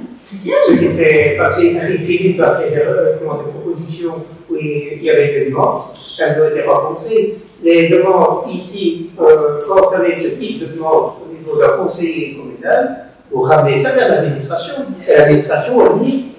C'est comme ça que ça s'est passé. Vous servez d'intermédiaire vers l'administration. C'est pas le meilleur qui dit là, vous les mettez parce qu'on les a demandés. C'est pas ça du tout. Hein. Il y a une liste qui est établie. Chaque fois que j'ai une demande, au niveau des services travaux, c'est répercuté. Donc ça, c'est le rôle du conseiller.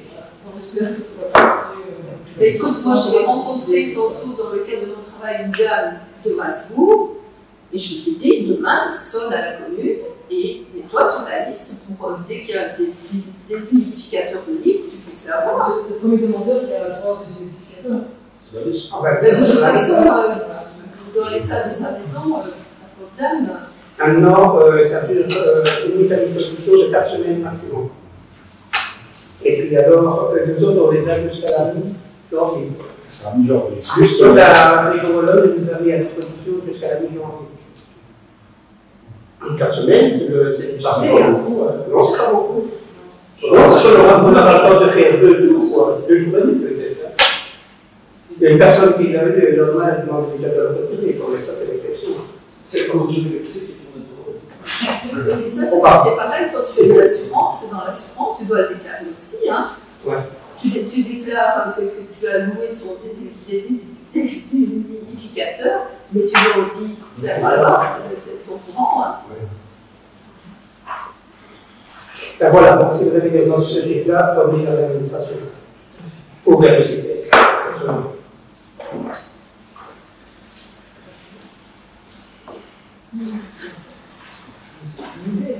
Donc, par rapport à cette centrale d'achat, donc le collège avait déjà marqué à tort pour adhérer à cette demande, à cette proposition d'ordre de la région du fait qu'on voulait pendant petit pour faire offre de services aux sinistrés.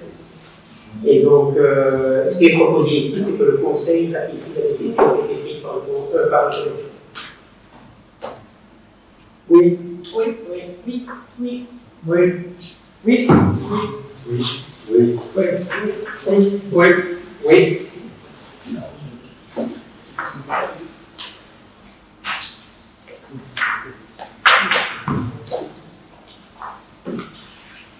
Et nous passons une constitution d'une réserve de recrutement d'une polyvalente. Donc il faut savoir que dans la réserve de recrutement, il n'y a plus de lauréats. Et donc, on va reconstituer une réserve de recrutement. Donc, ce n'est pas pour recruter quelqu'un demain, parce qu'il y a d'autres recrutements qui vont avoir lieu, mais ici, c'est simplement pour mettre en place une réserve de recrutement. C'est un ouvrier polyvalent, D1, avec un CDD d'un an renouvelable, un an, et puis après, naturellement, si l'évaluation est bonne, nous octroie un CDI. Et alors, comme vous avez des conditions, s'il y a des questions ou pas, donc n'hésitez pas. Pour le conduire, non. C'est un nom, ça. C'est l'autre.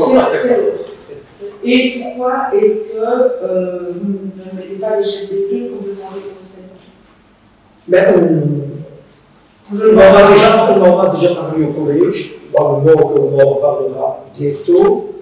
Donc c'est vrai que c'était une convention collective de 2013. Il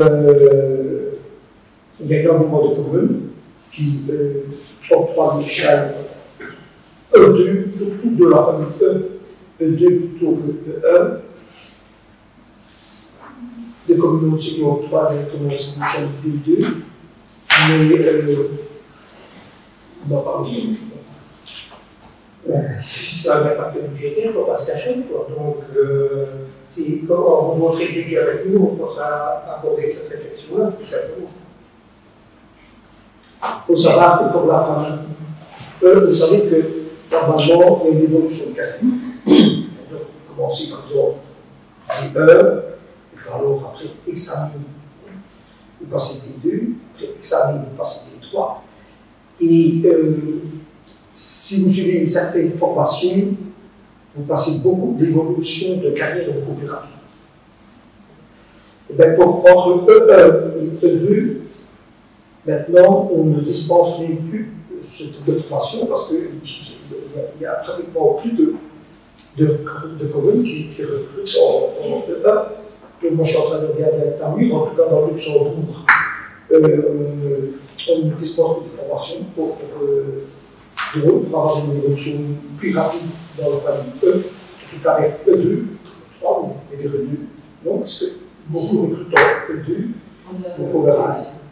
On a une idée de quoi on parle de dis-moi, oui, attention, les deux familles sont concernées. Les deux familles sont concernées. Il y a les E et les D. Je dis que pour D1, il y a toujours des cours pour avoir une évolution de carrière qui sera plus rapide vers D2, mais dans la famille E, il y en a. De E1, donc ce sera deux familles. Les deux familles sont reprises dans la convention collective de travail. Mais dans tes explications, en fait, tu parlais de constitution du réserve de recrutement, d'accord? Et puis tu as expliqué qu'on donnait un CDD d'un an, puis un CDD renouvelable d'un an et un CDD. Donc si c'est une réserve, c'est une réserve. Non, la réserve, elle est là, on reconstitue une réserve. Oui, et le jour où on va devoir être prisé dedans, la personne qui sera recrutée à ce moment-là, un an, et puis un an, et c'est dit. Mais quand tu dis réserve, c'est quand même quelque part. À la base, c'est quand même quelque part, mais si tu dois calculer les réserves, on va en faire tout de suite. Non, c'est ça, c'est ça, les réserves. Mais dès que on a les réserves, c'est pas que dans la réserve, tu peux les faire 4 ans, c'est deux fois raison. Oui, tu peux l'utiliser aussi en privé pour un contrat de remplacement d'une maladie, c'est pas seulement un contrat de défini. Ah oui, bien sûr. Ici, dans la réserve de recrutement des employés, donc ces personnes-là, on passe un examen d'employé administratif et pour moi, le travail à bibliothèque. Donc, c'est pas mais voilà, pourquoi tu partageais par rapport à une constitution d'une réserve, qui doit avoir un contrat de remplacement de la capacité de travail qui n'est pas de. Oui, c'est ça. C'est pas tout à fait. Donc en fait, Christine demandait pour déposer un amendement justement par rapport à l'échelle de l'échelle des A, pour respecter la circulaire de la recherche. Aujourd'hui, j'ai dit ce que j'avais à dire. Aujourd'hui, ce n'est pas comme ça toujours. Mais c'est juste pas une demande à la demande. Ah, c'est ça. Ah, ok. Le demande.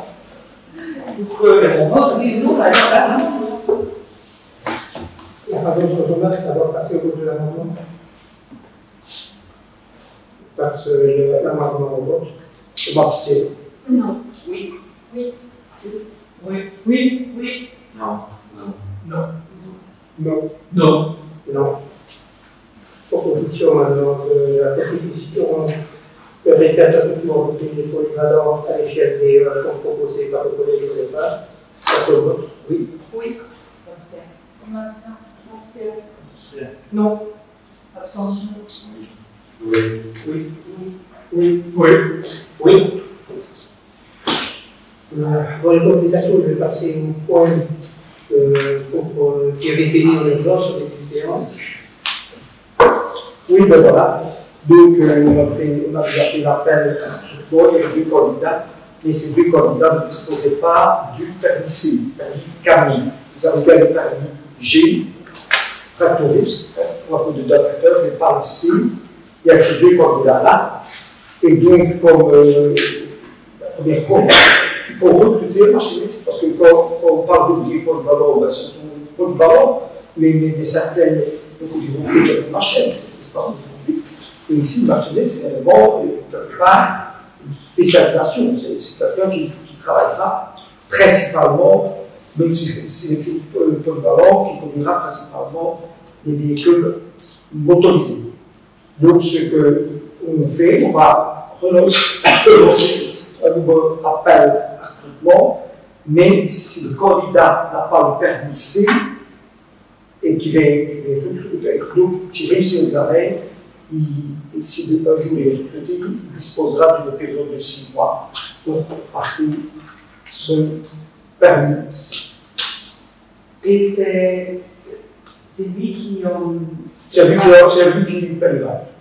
Donc la commune ne fait pas de frais. Parce qu'au départ, on avait repris cette condition-là.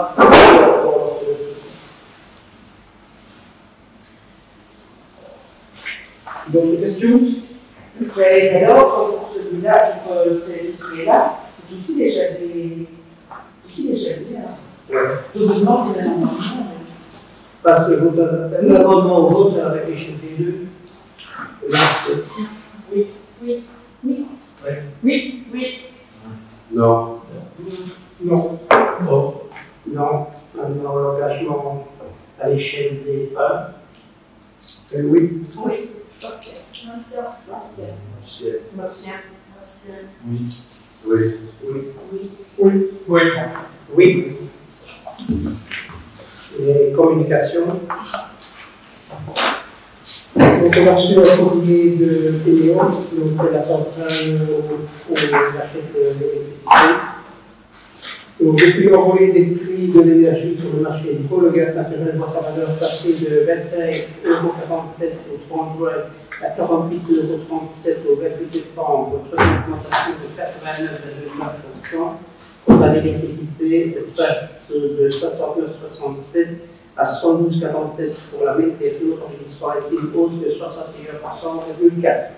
Dans ce courrier, nous tenons à vous rassurer, nous pouvons vous garantir votre adhérence au marché d'achat d'énergie de CDO. Vous ne serez pas impacté de la forme actuelle du prix, et ce jusqu'à fin 2022. Et cette situation est valable tant pour le fournisseur total empirique que pour le fournisseur unique. Ça, c'est une première info.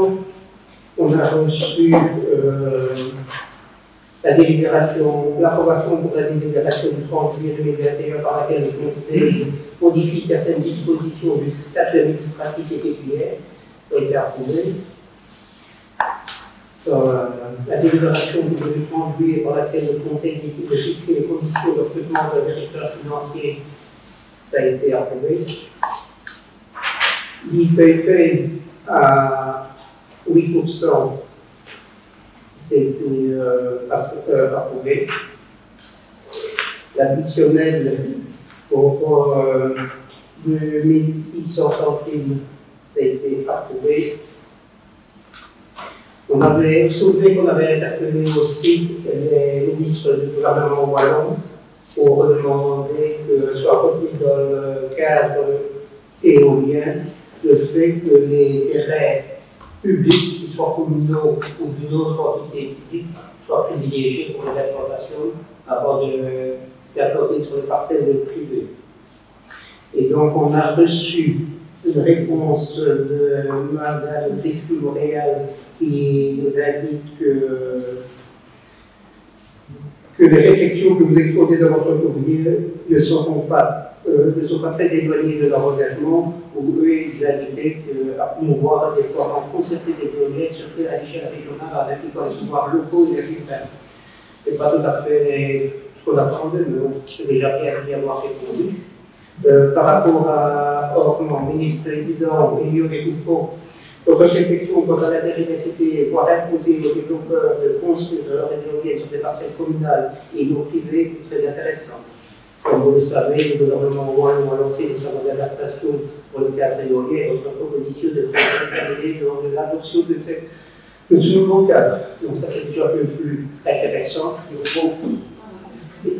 Et alors, la réponse de Jean Leclerc qui dit que ce n'est pas dans ses compétences. Néanmoins, il doit être attentif à l'évolution de cette matière et nous remercie d'avoir attiré son attention sur cette problématique à laquelle il sera attentif.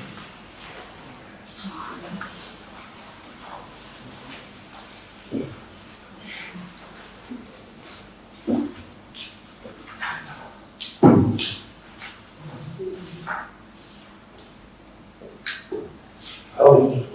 Donc il y avait également pour le CDT de Abbé, donc la commune de Montpellier de Abbé et de Étal, et l'Étal ont écrit aux communes membres de l'intercommunalité de l'environnement. Depuis 2019, le centre d'organisation technique Champ de Beaumont, situé à Mont-Socioscope, les Charleroi n'a plus le droit d'accepter les déchets d'amiante. Le transport d'amiante pose un problème potentiel pour la santé, dit la ministre de l'Environnement. Elle a donc décidé d'entendre l'inquiétude des riverains de Beaumont et refuser les déchets d'amiante. Les déchets seraient donc envoyés dans d'autres CET, soit d'enfouissement technique, dans des zones moins urbanisées. Au site de Liège, il a causé la fermeture et de la saturation. Il y aurait près de 2 millions de tonnes d'amiante bloquées sur les territoires nationaux. Il est urgent que le gouvernement utilise clairement son corps d'infrastructure sans que la province de Luxembourg devienne le CET de toute la Wallonie.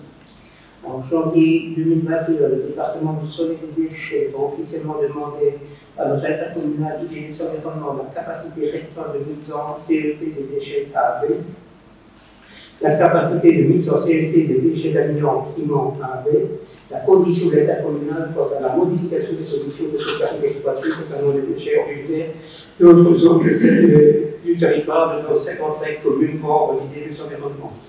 Le permis d'exploiter du CET2A autorise un apport extérieur de 15% des déchets originaires d'autres zones que celles du territoire de nos 55 communes. La quantité actuelle des déchets mis en CET2A de 18 000 tonnes, donc 8 000 tonnes d'amiante. En 2019 et 2020, nous avions un dépassement de quantité extérieure admise. En 2019, de 3 185 tonnes, soit 19% de dépassement. En 2020, 7 266 tonnes, soit 25% de dépassement. Donc, les communes d'État-Vert ont clairement demandé à notre intercommunal qu'en 2021, la quantité des déchets provenant de l'extérieur de notre zone soit strictement limitée à 15%. Aujourd'hui, nous sommes confrontés à la démultiplication des interprétations concernant cette condition particulière de 15% à l'extérieur. Aussi, nous souhaiterions que, comme partenaire de l'intercommunal de l'environnement, notre commune puisse nous soutenir au sein de notre intercommunal afin qu'il n'y ait aucune dérogation pour une apport extérieur de 15% appuyé sur une unique base annuelle. Pour être complet, je ne sans doute plus de rappel que la ministre Kelly a lancé suite à notre interpellation que les déchets d'amiante ne seraient pas tous dirigés vers le CET que la règle de 15% serait respectée. À ce niveau, il faut bien comprendre qu'il est question de 15% sur le total des déchets d'année et qu'il n'y aura pas de rattrapage sur les années antérieures. Mesdames, membres du collège chez Conseil communal, nous vous remercions d'avoir apporté avec quelques idées aux questions de disposition pour toute l'information complémentaire qui vous ferait de recevoir. Donc, pour information, le conseil d'administration de notre environnement a suivi donc, cette proposition de limiter à 15% le déchet de la vie. Donc, ça s'est passé vendredi. Ok. Question? Non, en fait, par rapport au pourcentage, justement, les 15%, vu qu'en 2020, il y avait un dépassement de 25% avec des luxe, dont s'engage à 5%. S'ils voient qu'il y a un dépassement, ils vont réagir comment? Qu'est-ce qu'ils vont faire? Vous avez ah ben, disons que maintenant, c'est à l'INE qui a porté cette décision-là. Voilà. Mais en tout cas, ça, c'est la décision du conseil d'administration. Finalement, on a l'impression que la province de Luxembourg va devenir la poubelle des autres provinces. La province de Luxembourg, qui a une faible densité de population, va devenir voilà, pour le déchet d'amiante, pour le déchet nucléaire. Je pense que nous, en tant que membres politiques, on va dire, il faut qu'on soit vraiment attentifs à ce qui se passe. Surtout qu'il n'y a pas il n'y a pas que les communes limitrophes d'Appel qui sont concernées, il y a aussi toute la Wallonie, parce que tous les carrés se trouvent avec des matières aussi, entre autres d'ailleurs, elles traversent tout Luxembourg, avec des îlots dans le sud de la province. Donc c'est pour ça que toute la province doit être. Il y a même ici au conseil d'administration, tout le communauté des autres, doit adopter cette position. Une question d'actualité par rapport à la nuit de dispositif. Donc le centre de la Sogne a été éteint, c'est ça? Oui. Est-ce que vous avez eu des échos, des remarques? Est-ce que vous avez Ok, merveilleux. Et comment vous pensez réalité l'expérience avec formation? Rien pour le centre de nation, ça nous coûte 350 €. Ok, vous êtes à professeur de Il y a deux cafés qui doivent être rompus par horaire, c'est pour 350 €. Et c'est ça, je trouve que c'est intéressant. Donc si on fait un tas de commune, ça va coûter. Et toutes les normes vous savez, toutes les normes de bruit sont passées en lettres, dans la commune nationale. Donc c'est passé par votre conseil. C'est passé au conseil. Et Bon, on est la partie de la prochaine. Voilà, c'est ça. Mais ça, bon, ils font partie de voilà, c'est la classe. Ça veut dire stop. D'autres questions? Le bébé, Donc,